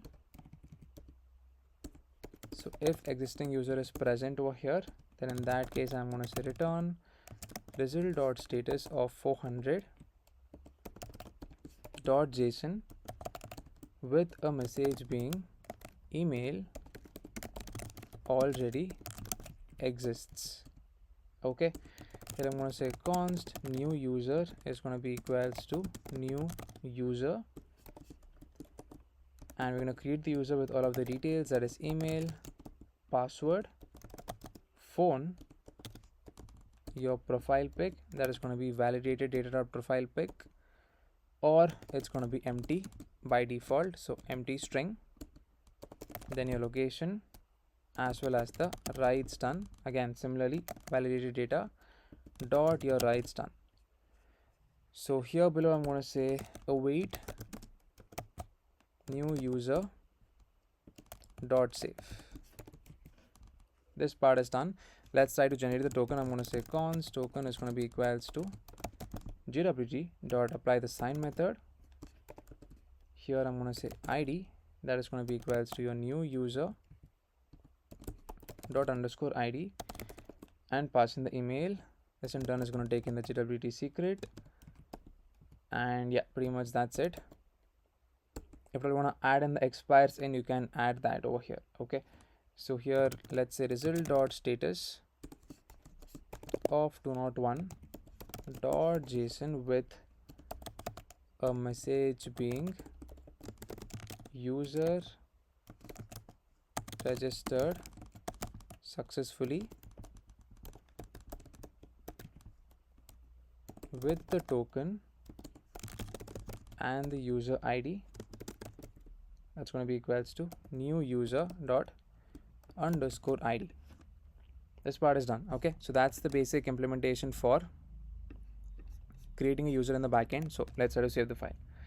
So / register is done. Let's try to do that similarly for the / login. So app.post,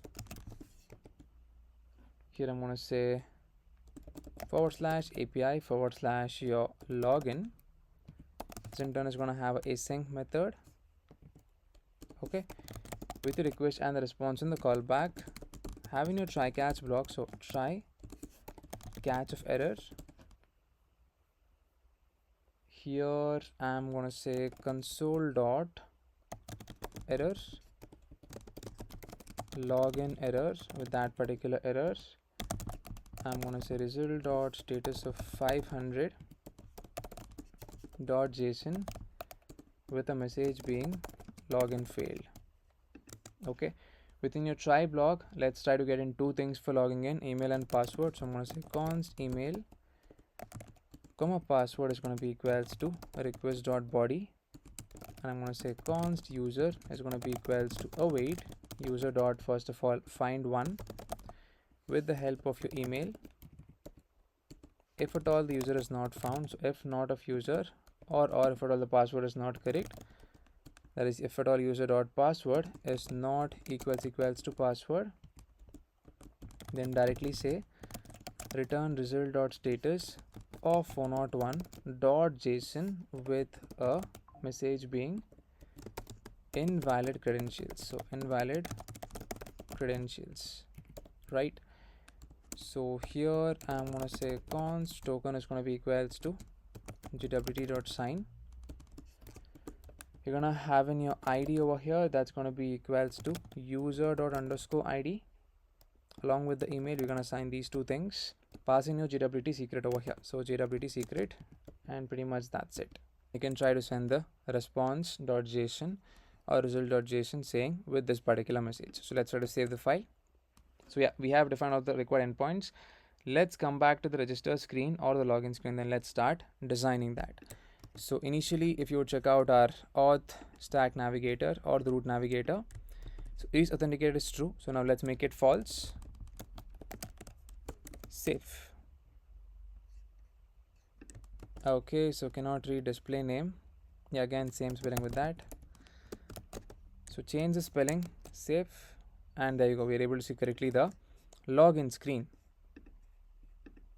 I think that's the first screen which is given in the auth stack navigator. Yeah, that's the first screen. So here let's try to define this. First of all, let's try to initialize two states that we have or that we want. So const email comma set email is going to be equals to use state of an empty string. Then const password comma set password is going to be equals to use state of an empty string. Then furthermore, your navigation is going to be equals to your use navigation. All right, here let's try to initialize your safe area view. I'm going to say const safe area view. Within that, we're going to have a scroll view. Okay, having a touchable opacity over here. So touchable opacity, this in turn is going to have a back icon. I'm just going to paste in the icon just like this. So save the file. There you go, that's looking good. And for your safe area view, initially, class name, it's going to have a flex of 1 as well as a bg of white. Let's try to format once. And for the scroll view, I'm going to say class name, px of 4 as well as a pt of 4. There you go, that's looking good. Then we're going to give it a content container style, that is flex grow of 1. So content container style, it's going to be flex grow of 1. So now below the touchable opacity, we're going to have a view with the image. I'm just going to get in the link for the image, so you can take a look at it and then copy down the image, save the file. Okay, this part is done. So below that, we're going to have a text which says login. So initialize a text and we're going to say login. So here I'm going to say class name initially, that is going to be text of LG, font of semi bold, and a margin bottom of 2. Below the text, we're going to have a view. Within that, we're going to have a text which says at, and here we're going to have in your text input. So I'm going to say text input. For this, let's pass on the required details, that is your placeholder, that is going to say enter your email. Then I'm going to say placeholder text color, that is going to be equals to 999. So hashtag 999. Then I'm going to say keyboard type, that is going to be equals to email address. And I'm going to say auto capitalize, that is going to be equals to none. Value email on change text, that's going to be set email. Class name for the text input, give it a flex of 1. So I'm going to say flex 1, a text of base, a text of black. Save. There you go, that's looking fine. So for your view over here, I'm going to say class name, it's going to have a flex of row. Items of center, it's going to have a slide border and border gray of 300, rounded MD, padding X of 3, padding Y of 3, margin bottom of 4. There you go, that's looking good. So for the text, let's pass in the class name. So class name over here, MR of 2. So MR2, text of LG. Okay, then text gray of 700. Save. That's looking good. So below that, I'm just going to have it one more time and I'm going to make the change for the next one. So this is going to say lock icon. I'm just going to get the icon, and before that, let's make the change for this. It's going to say enter password, and placeholder text color is going to remain as is, and we're going to pass in secure text entry. That's going to be true. Value is going to be your password. On change text, it's going to be set password. Class name is going to remain as is. Okay, as you can see, that's looking fine. So below your view, we're going to have your touchable opacity with a text which says login.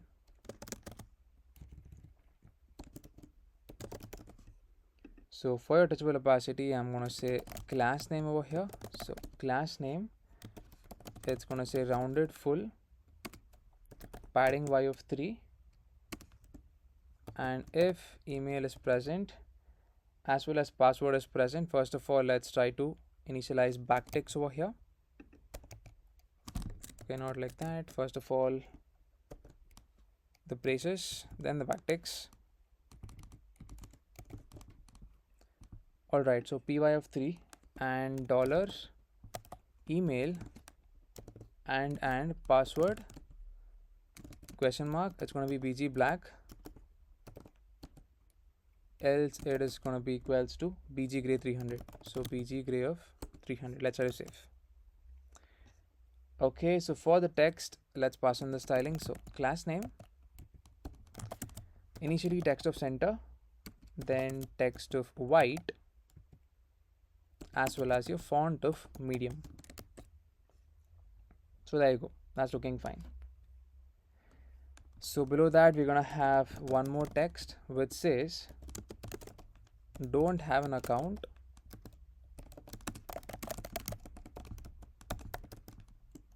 question mark. Then we're gonna have in one more text which is gonna say sign up, just like this. So let's try to import your routes and save the file. So there you go, this is looking fine. Let's press on sign up, and just like that, we're coming into the sign up screen. So we can start designing the sign up screen. Again, it's going to have in a couple of input fields, and once you are done with the screen, we can implement the sign up functionality. So I'm going to say const email comma your set email, it's going to be equals to your use state, initially an empty string.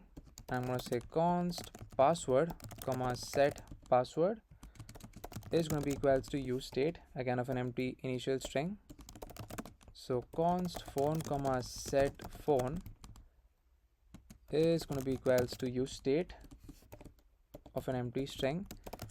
Furthermore, your navigation, so const navigation is going to be equals to use navigation.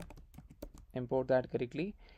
Then again, let's try to get started with the design of the sign up screen. So just copy down the login screen design and then make the changes. Okay, so include the entire safe area view, paste it over here, import the required things, that is safe area view, your scroll view, then touchable opacity, image, your text input, and pretty much that's it. Your route is not present. Save. So there you go. Let's make the change for the image first of all. So let's add the image over here. Save. Okay, I think it's the same image basically. So this part is done. So instead of login, we're going to say register over here, or sign up. I'm going to say sign up over here. Save. You can actually pass in some class name to this, that is, let's say text of center, or yeah, let's keep it over here itself. And the next part is going to be for your email. It's going to remain as is, no changes. Apart from that, the password, even that is going to remain as is, but we're going to make the change for this part. So save. It's going to have a lock icon, similarly for the login screen as well. Minimize this and then add in the lock icon over here.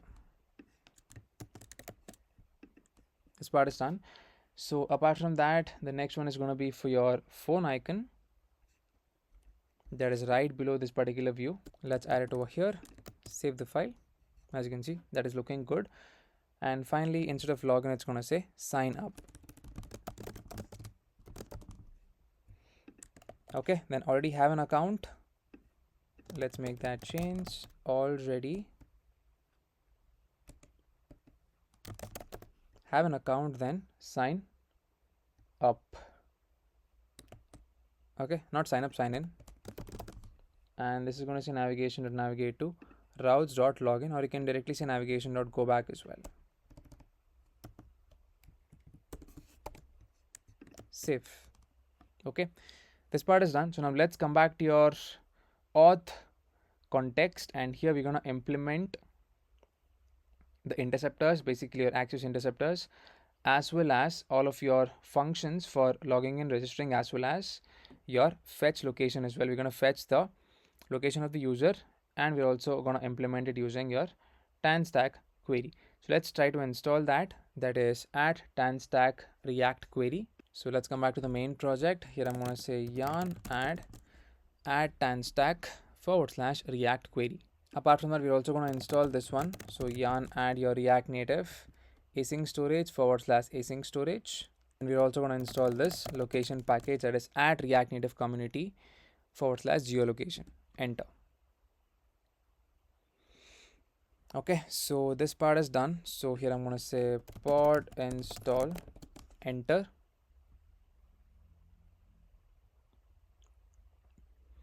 So it's installing all of the required things, which is good. So let's come back to your auth context, and we need to enter all of the functions over there, and then we can directly call the functions within our sign up as well as sign in screen. So context, here I'm going to say auth context.tsx. So auth context.tsx, right? Here let's try to initially define the user data. So I'm going to say interface user data. It's going to have ID of string, email of string as well, then phone string, your profile pic is going to be of string, then your location, it's going to be of latitude, number, as well as your longitude of number. We can write it in a small case, so number over here as well as over here. Furthermore, your address, so I'm going to say address. Then we're going to have writes done, that is going to be number as well. Next I'm going to say interface auth context type,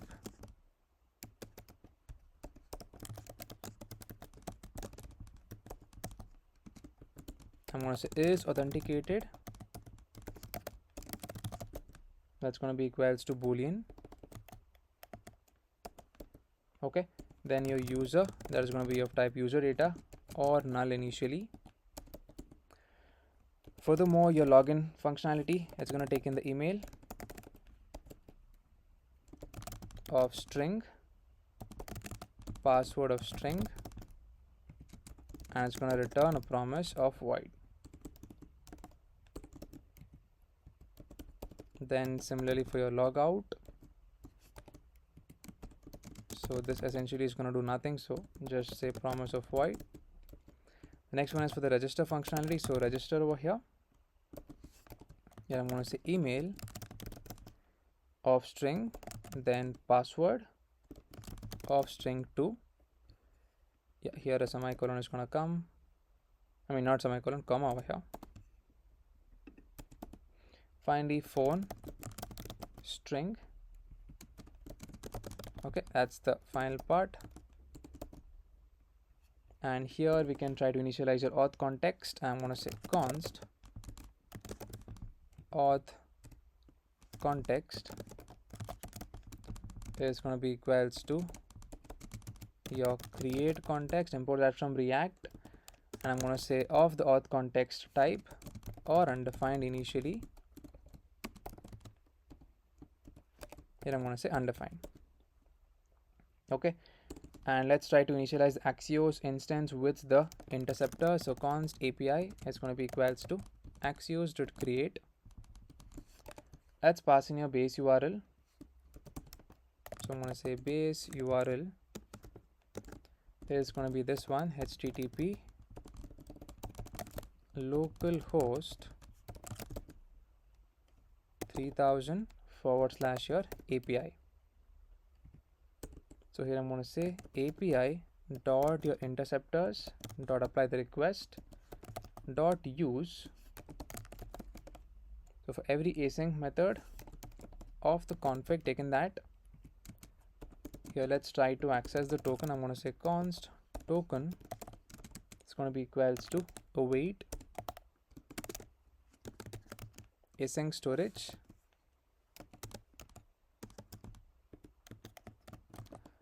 dot get item of your token. Okay, and if token is present, here if token is present, then I'm going to say config dot headers dot authorization, it's going to be equals to bearer dollar token. I'm just going to say return config over here, and here if there is any errors, I'm going to say dot errors, of errors. Here I'm going to say promise dot reject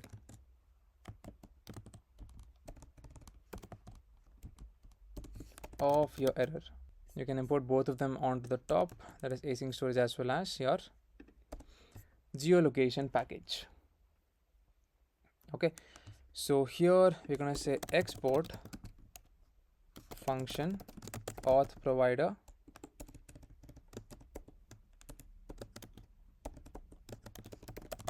okay.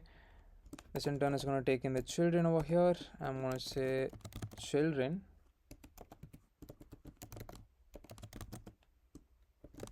of type React node.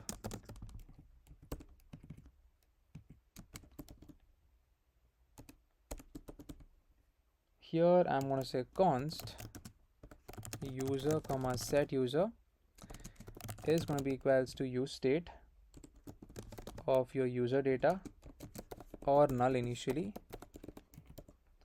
and here I'm going to initialize my query client. I'm going to say const query client is going to be equals to your use query client, that's going to come from your tan stack query. I'm going to import both of them, that is your use mutation as well as use query client. And here let's try to first of all implement the fetch location function, because we need to store that in the user's data over here. So here I'm going to say const fetch location is going to be equals to async function. Here I'm going to say promise latitude of number, then longitude is also going to be of number, so longitude number, address it's going to be of string. Okay, so here we're going to say return new promise dot not dot of your resolve and reject, taking these two things.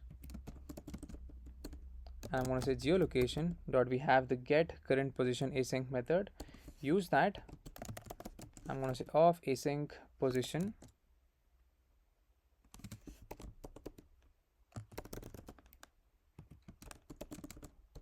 here. Let's try to access two things, that is latitude as well as the longitude from your coords. It's going to be equals to your position dot coords. Okay, here I'm going to say resolve of your latitude comma longitude and your address as well.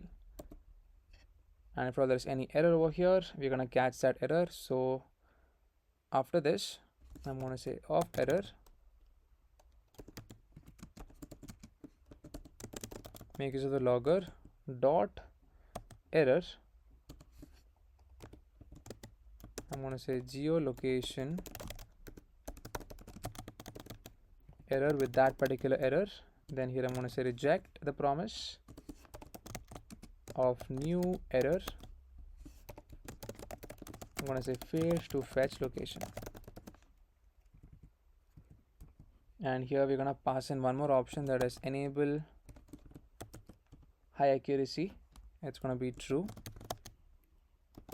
Timeout is going to be, let's say, 15,000, and your maximum age is going to be equals to 10,000.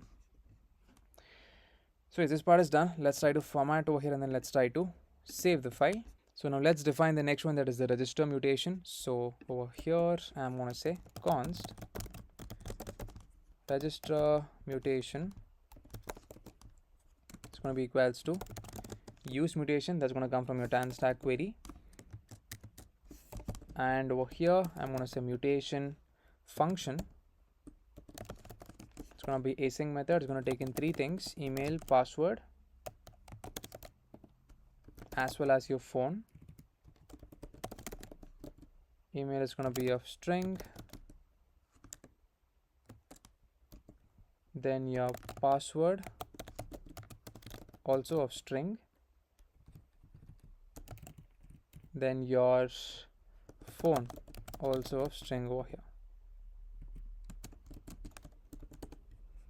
Okay, so I'm going to say const location is going to be equals to fetch location, call that function. Then I'm going to say const response is going to be equals to await, just access the API directly and apply the post method. It's going to be your / register. Okay, here pass in your email, password, phone, as well as your location, and we're going to say return your response.data. Okay, this part is done, and we're going to implement the on success method, which in turn is going to get in the data, which in turn is going to get in the data over here. Here I'm going to say if my data.user is present, then in this case I'm going to say set user to be of data.user, and I'm going to say async storage dot set item of your token, that's going to be data.token. Then I'm going to say async storage dot set item of your user, that's going to be equals to json dot stringify of data.user. Here I'm going to say your query client dot set query data for the user, that's going to be your data.user. Okay, this should be within your brackets. Else I'm just going to say throw new error saying user data not returned, something like this. Okay, and finally your on error method. So on error, so here essentially I'm going to again take in the error and just try to log the error to check what exactly it is. So logger.error registration failed with that particular error message. Okay, this part is done. Similarly, let's do it for the login mutation. So here I'm going to say const login mutation is going to be equals to use mutation. Here I'm going to say mutation function. It's going to have async method with taking in two things: email, password. Here email is going to be of string as well as your password too. So password of string. Here I'm going to say initially const response is going to be equals to await your API dot post method. It's just going to be / login over here, and this in turn is going to take in your email as well as the password. Then I'm going to say return response dot data. Okay, I'm going to say on success over here, which in turn is going to take in the data.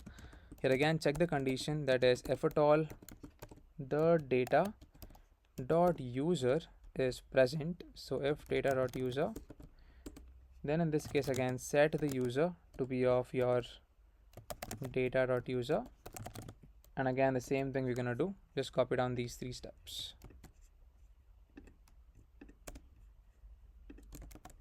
Okay, that's it. And if at all in the else condition, again throw new errors, and on error over here, let's try to access that.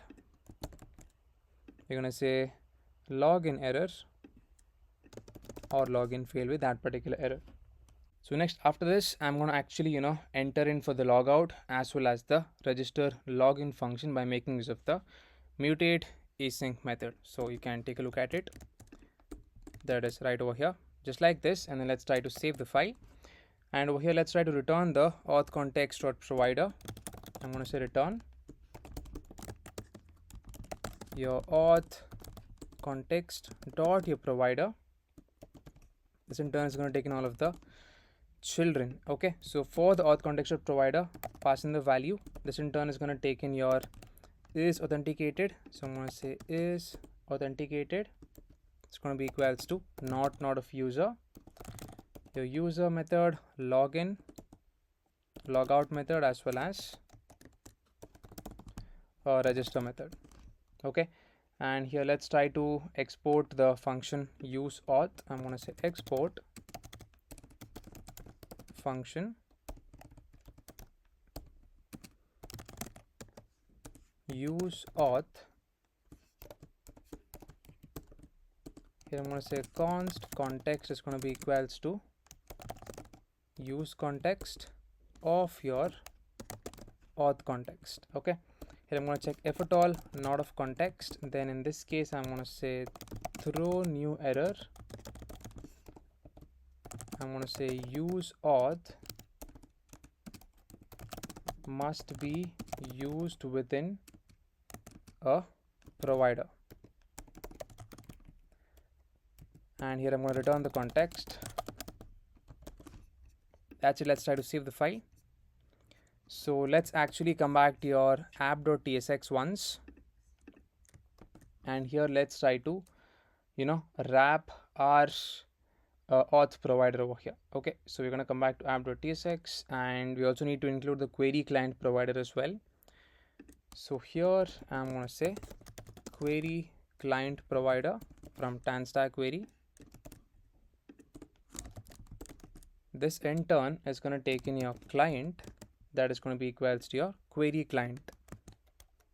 So I'm going to say query client. Okay, not this one. So query client, we need to define that onto the top. So const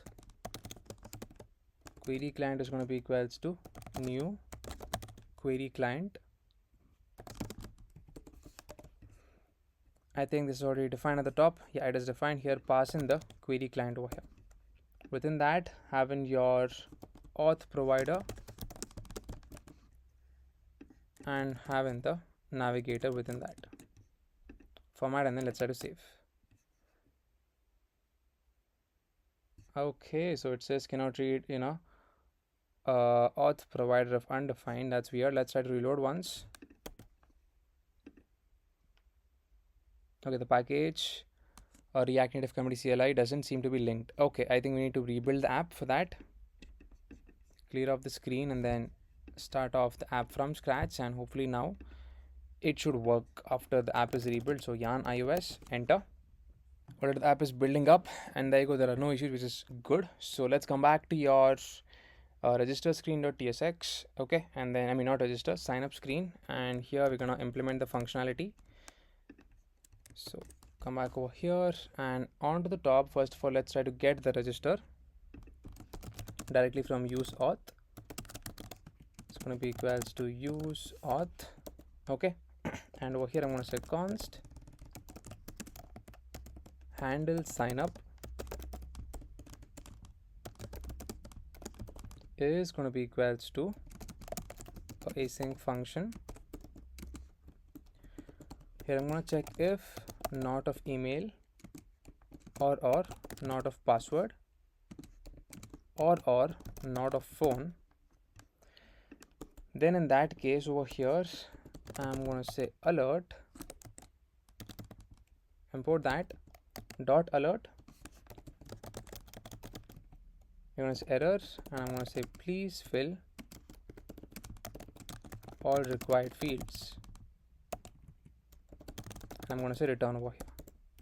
Okay, then I'm going to have in my try catch block. So try catch of error. Here I'm going to say alert dot alert error. I'm going to say error dot response dot data dot message, and within the try block just say await, call the register function of your email, password as well as your phone. Here I'm going to say alert dot alert success.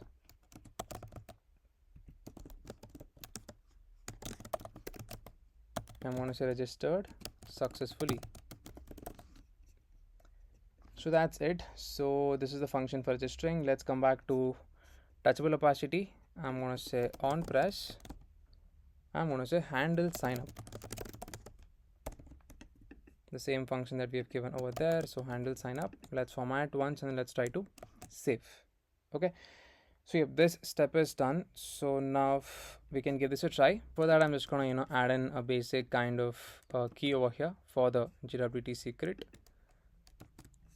Okay, save. So we can give this a try. Let's come back to sign up. I think we need to make one more change, that is in your auth stack navigator or basically a root navigator. So let's come back to root navigator.tsx. Okay. Here we need to get in is authenticated from your use auth. I'm going to say use auth.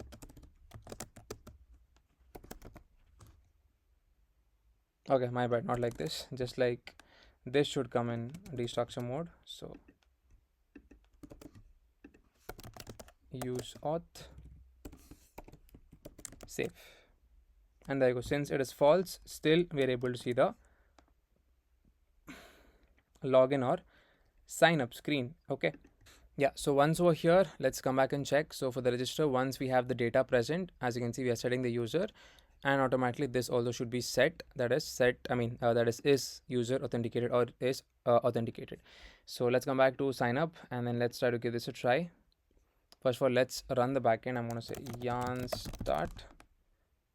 Okay, I think we forgot the main step. That is, we haven't chosen the port as well as the listen method. So apart from this, apart from these two endpoints, at the bottommost part, we need, two more steps. So const port is going to be equals to, let's say 3000, and app.listen onto the port.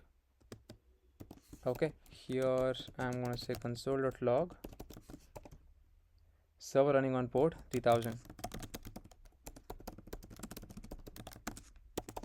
Save, and there you go. Server running on port 3, and there you go. Server running on port 3000 connected to Mongo Db. So let's try to give this a try. Enter your email, enter your password, your phone number, and I'm going to press on sign up. Alright, so there is an issue. Let's look into that. So it says invalid input. Okay, and there you go. So here we are actually able to log the request as well, and this is the registration error. That is a ZOD error. Invalid input expected, received undefined. Okay, let's come back to your index.js, and where we have the route. Let's actually log this console.log data, validated data. Okay, so let's come back to your write.js, or your user.js.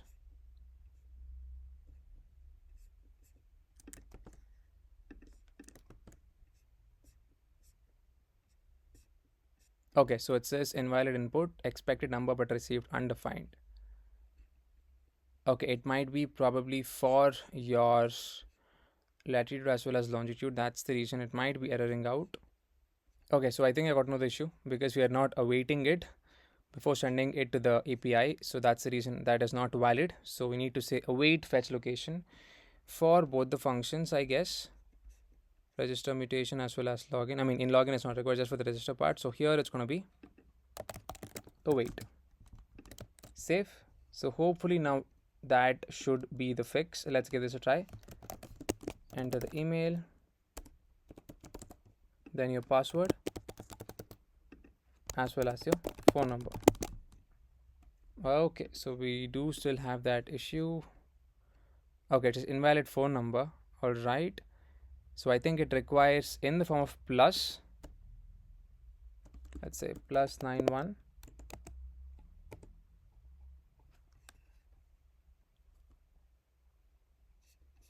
Yeah, I think the previous one is gone.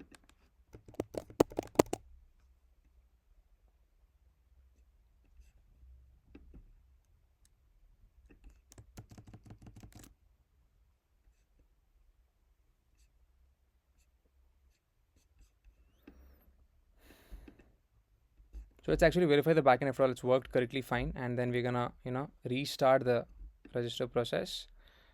So come back over here and let's check out the browse collections for the users. Okay, so it's created, so that's the reason it didn't work now. So I'm going to do this one more time. Delete the user. So the issue was with respect to the phone number for the second time. So let's try to log in again. Sign up.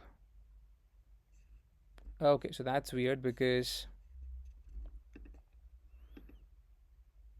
it says user data is not returned. Okay, but over here if I refresh, we're able to see the data being passed. As you can see, the data is being set over here. But yeah, some issue with respect to the method, that is. So let's come back over here and let's press on OK. So let's try to come back to your sign up screen. Alright, I think I found out the issue. So it's with respect to the data that we are sending in the backend part. So one point is missing while we were writing the endpoint. So in the register there is no user data, just user ID is present. So just make that change, add in the user information as well. So now we need to set that, and automatically we need to get this working. So come back over here, and even if I reload now, I've deleted all of the data. So now we need to make this work. Okay, I think again it got populated. Delete that, and now it should work properly fine, hopefully. So sign up, and boom, user registered successfully, and we are able to automatically log in because the is authenticated is set to be true. Okay, so yeah, that's pretty much it. This part is done. So we can actually check out your select write screen. Okay, and we can actually try to create the write, that is for start search. So we need to go back to the index.js file, and then first of all post the write in the backend part. So I'm going to say come back to index.js. Here I'm going to say app.post. It's going to be /API /writes, and I'm going to say authenticate token,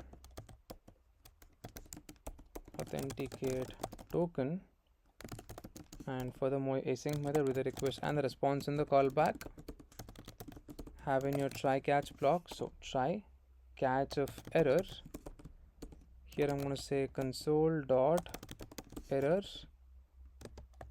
I'm going to say error creating write with that particular error, and result dot status of 400 dot json with a message being error dot message.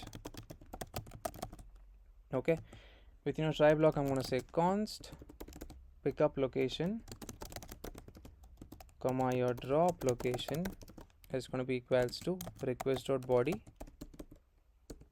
I'm going to say const write is going to be equals to new write. Import that model from the models folder, and your user ID is going to be equals to request dot user dot underscore ID. And here I'm going to say pickup location as well as your drop location. Then status would be set to pending over here, and I'm going to say await write dot save. Okay, then here I'm going to say result dot status of 201 dot json with a message being write is created with that particular write. Okay, let's try to save the file. So you can actually come back to your select write screen. Okay, so app has crashed for some reason, authenticate token is not present. Yeah, so we need to define that method.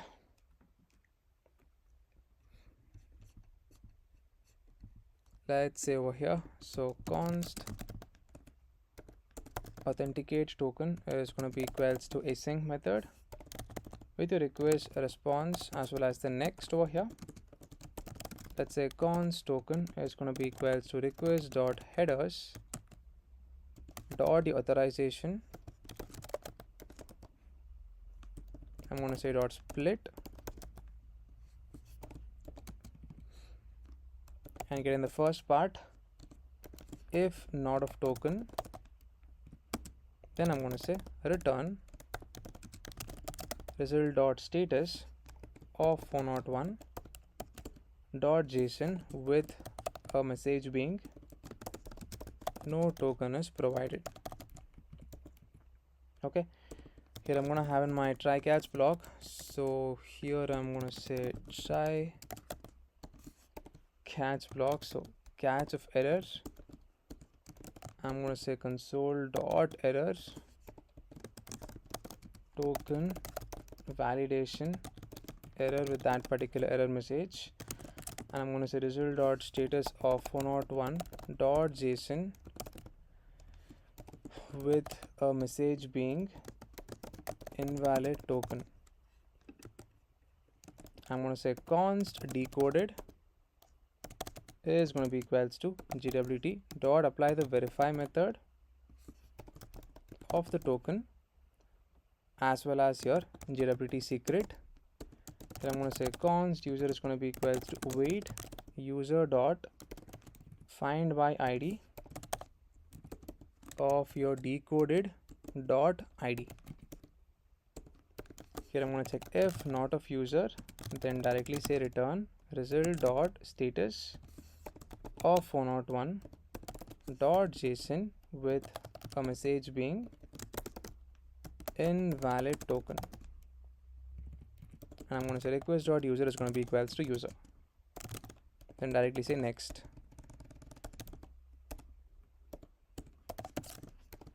Okay, so yep, that's it. Let's try to save the file. So this part is done. Okay, so now you can directly go back to the select write screen and then you can implement the start search functionality. That is once you press on the start write or book a write. So let's come back to select write screen.tsx, and over here I'm going to say const start search is going to be equals to a async function. Here I'm going to check if not of selected write. So we need to have in the state for the selected write ID as well as the set selected write ID. So here on to the top I'm going to say const selected write ID comma set selected write ID is going to be equals to use state of a string or null initially, just like this. Okay, so let's scroll down over here, and here I'm going to check if not of selected write ID. Then in this case I'm going to say alert please select a write type.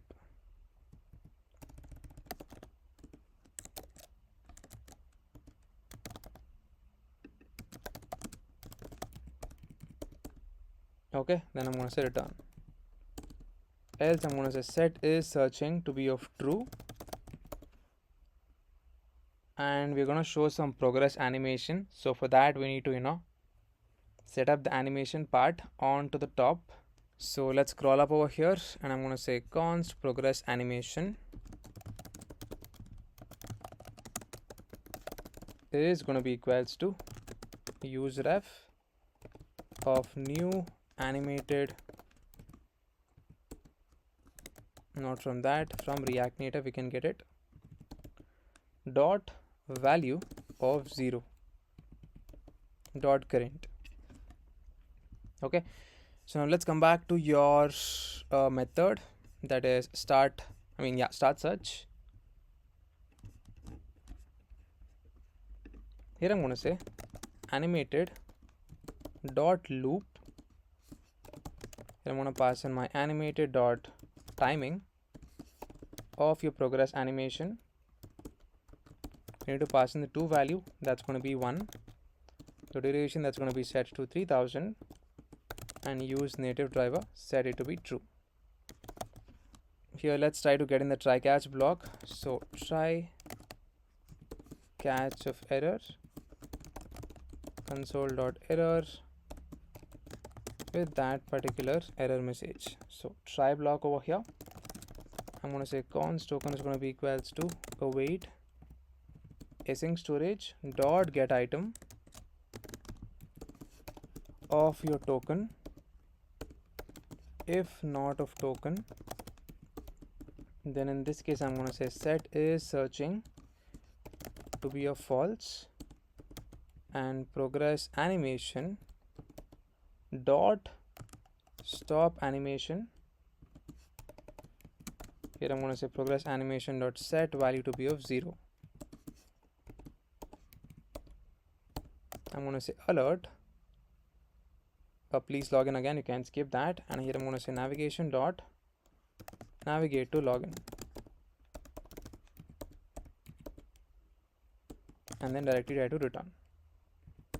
Else initialize the response, I'm going to say const response is going to be equals to await axios.yourPost method is going to be your URL, that is http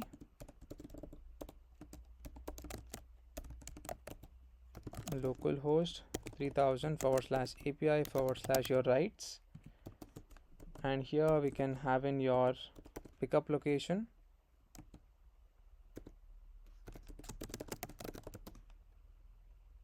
that's going to be pickup cots, as well as your drop location, that is going to be your drop cots, and I'm going to say write type, that's going to be equals to writes to apply the find method. For every value, your r.id should be equals to your selected write id dot the key. That's it. This is going to take in the headers as well, so pass in the headers. I'm going to say headers, that's going to be your authorization. Here I'm going to say bearer token, so bearer $token, and let's try to format the file. That's it. And here you can say set the write id, I'm not sure the state is there for that, to be of the response.data.write_id, or you can skip this step because we're not using the state actually. So let's try to save the file. So now right below the view, we're going to show the animation part, that is where you have the map view and all of those design. Yeah, right. First of all, let's check out the screen. So come back over here, enter the drop location. So here right above the view, that is you're going to show somewhere over here. Let's say, yeah, at this point, I'm going to paste in the condition, that is if at all is searching is true, initialize a view, and then it's going to have the animated dot view, and then we're going to pass in the style for that. So let's initialize the progress width. So I'm going to say const progress width is going to be equals to your progress animation dot interpolate, pass in the input range, that's going to be 0,1. Then I'm going to say your output range, that's going to be 0, width. So this width we're going to get it from the top of the screen, that is from the dimensions part. So scroll up, I'm going to say const width is going to be equals to your dimensions dot get of the window.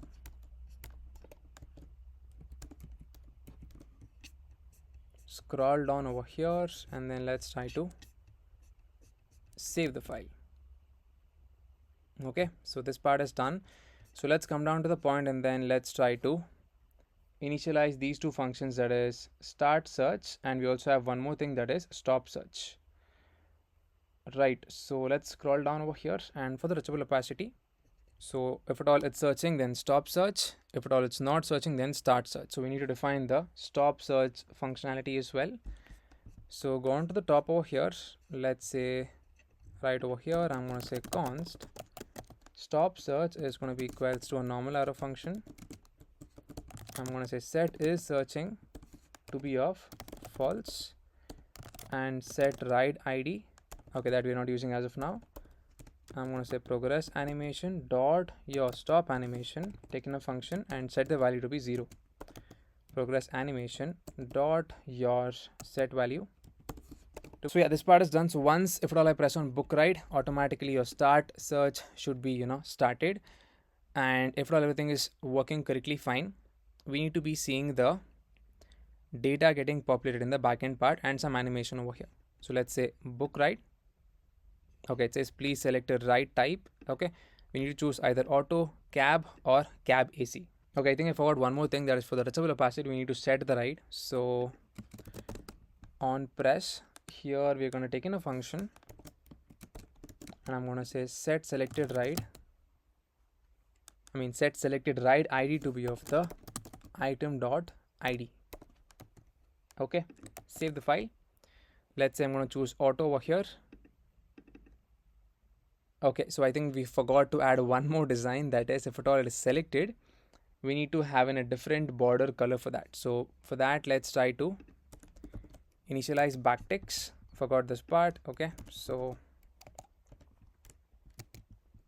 here I'm going to say dollar selected write id is equals to item dot id question mark, it's going to be equals to border and then border gray of 400 else border 0. Save, and boom, just like that your auto is selected. So let's press on book write over here. Alright, so we do have issues. So in the backend part, so it says validate error pickup location dot longitude is required. Okay, so I think the spelling is wrong over here, so let's look into that. Probably in the model, yeah, so here the spelling is kind of wrong, we need to fix that. Okay, and yeah, even over here in the write dot schema, I think even that is because the object is missing for this. Okay, so this should come basically in an object, and even over here the spelling is wrong, it's longitude I've written, so longitude should come over there. Let's fix those two issues. So you just try to add in these two values, that is pickup location z dot object, it's going to be latitude z dot number as well as longitude z dot number, and over here try to fix the spelling longitude as well as longitude over here as well. Okay, so this part is done, and for some reason your animation also is not working, because we need to see that progress animation moving from starting to end point, again from starting to end point once it reaches the end point. So let's come back to your select write screen and let's check if everything is set up correctly. Width is right and progress animation is set over here. Okay, and animator should be imported from native. Yeah, so that's right. And once where we have the start search, yeah, so okay, we are not even starting it. So after we implement this, we are going to say dot start. First of all, let's cancel this, let's save. So by now obviously the backend should have been working correctly fine. So let's press on book write over here, and hopefully we should be seeing the animation as well. Book write, and boom, just like that it is going from start to end, and cancel search is being shown, and now there is no, and also in the backend part there are no issues, so that means we can check it out over here. I'm going to come back over here, reload the writes, we should be seeing documents over here. So there you go, one document is present, that is me is the person who's created the write. So we do have pickup location as well as the drop location. So there you go. So this is the latitude longitude, we are getting all of the required details, even the pickup the data should be present. Okay, so yes, that's pretty much it. So if I press on cancel search, automatically the search is going to get cancelled, and I can also try to filter that particular detail out of the backend because the write is kind of cancelled. Okay, so yes, that's it about this project. It was a simple and easier and a shorter project. So basically learned how to render the map and how to first of all enter the drop location, get in the user's location, and also learned how to set up a polyline and show different kinds of traffic segments between the start point as well as the end point. And we're also able to show the writes for each trip, that is based on the distance as well as based on the other attributes. So if you found this interesting and helpful, please do the like button, and let's see you in the next project, and then thank you for watching.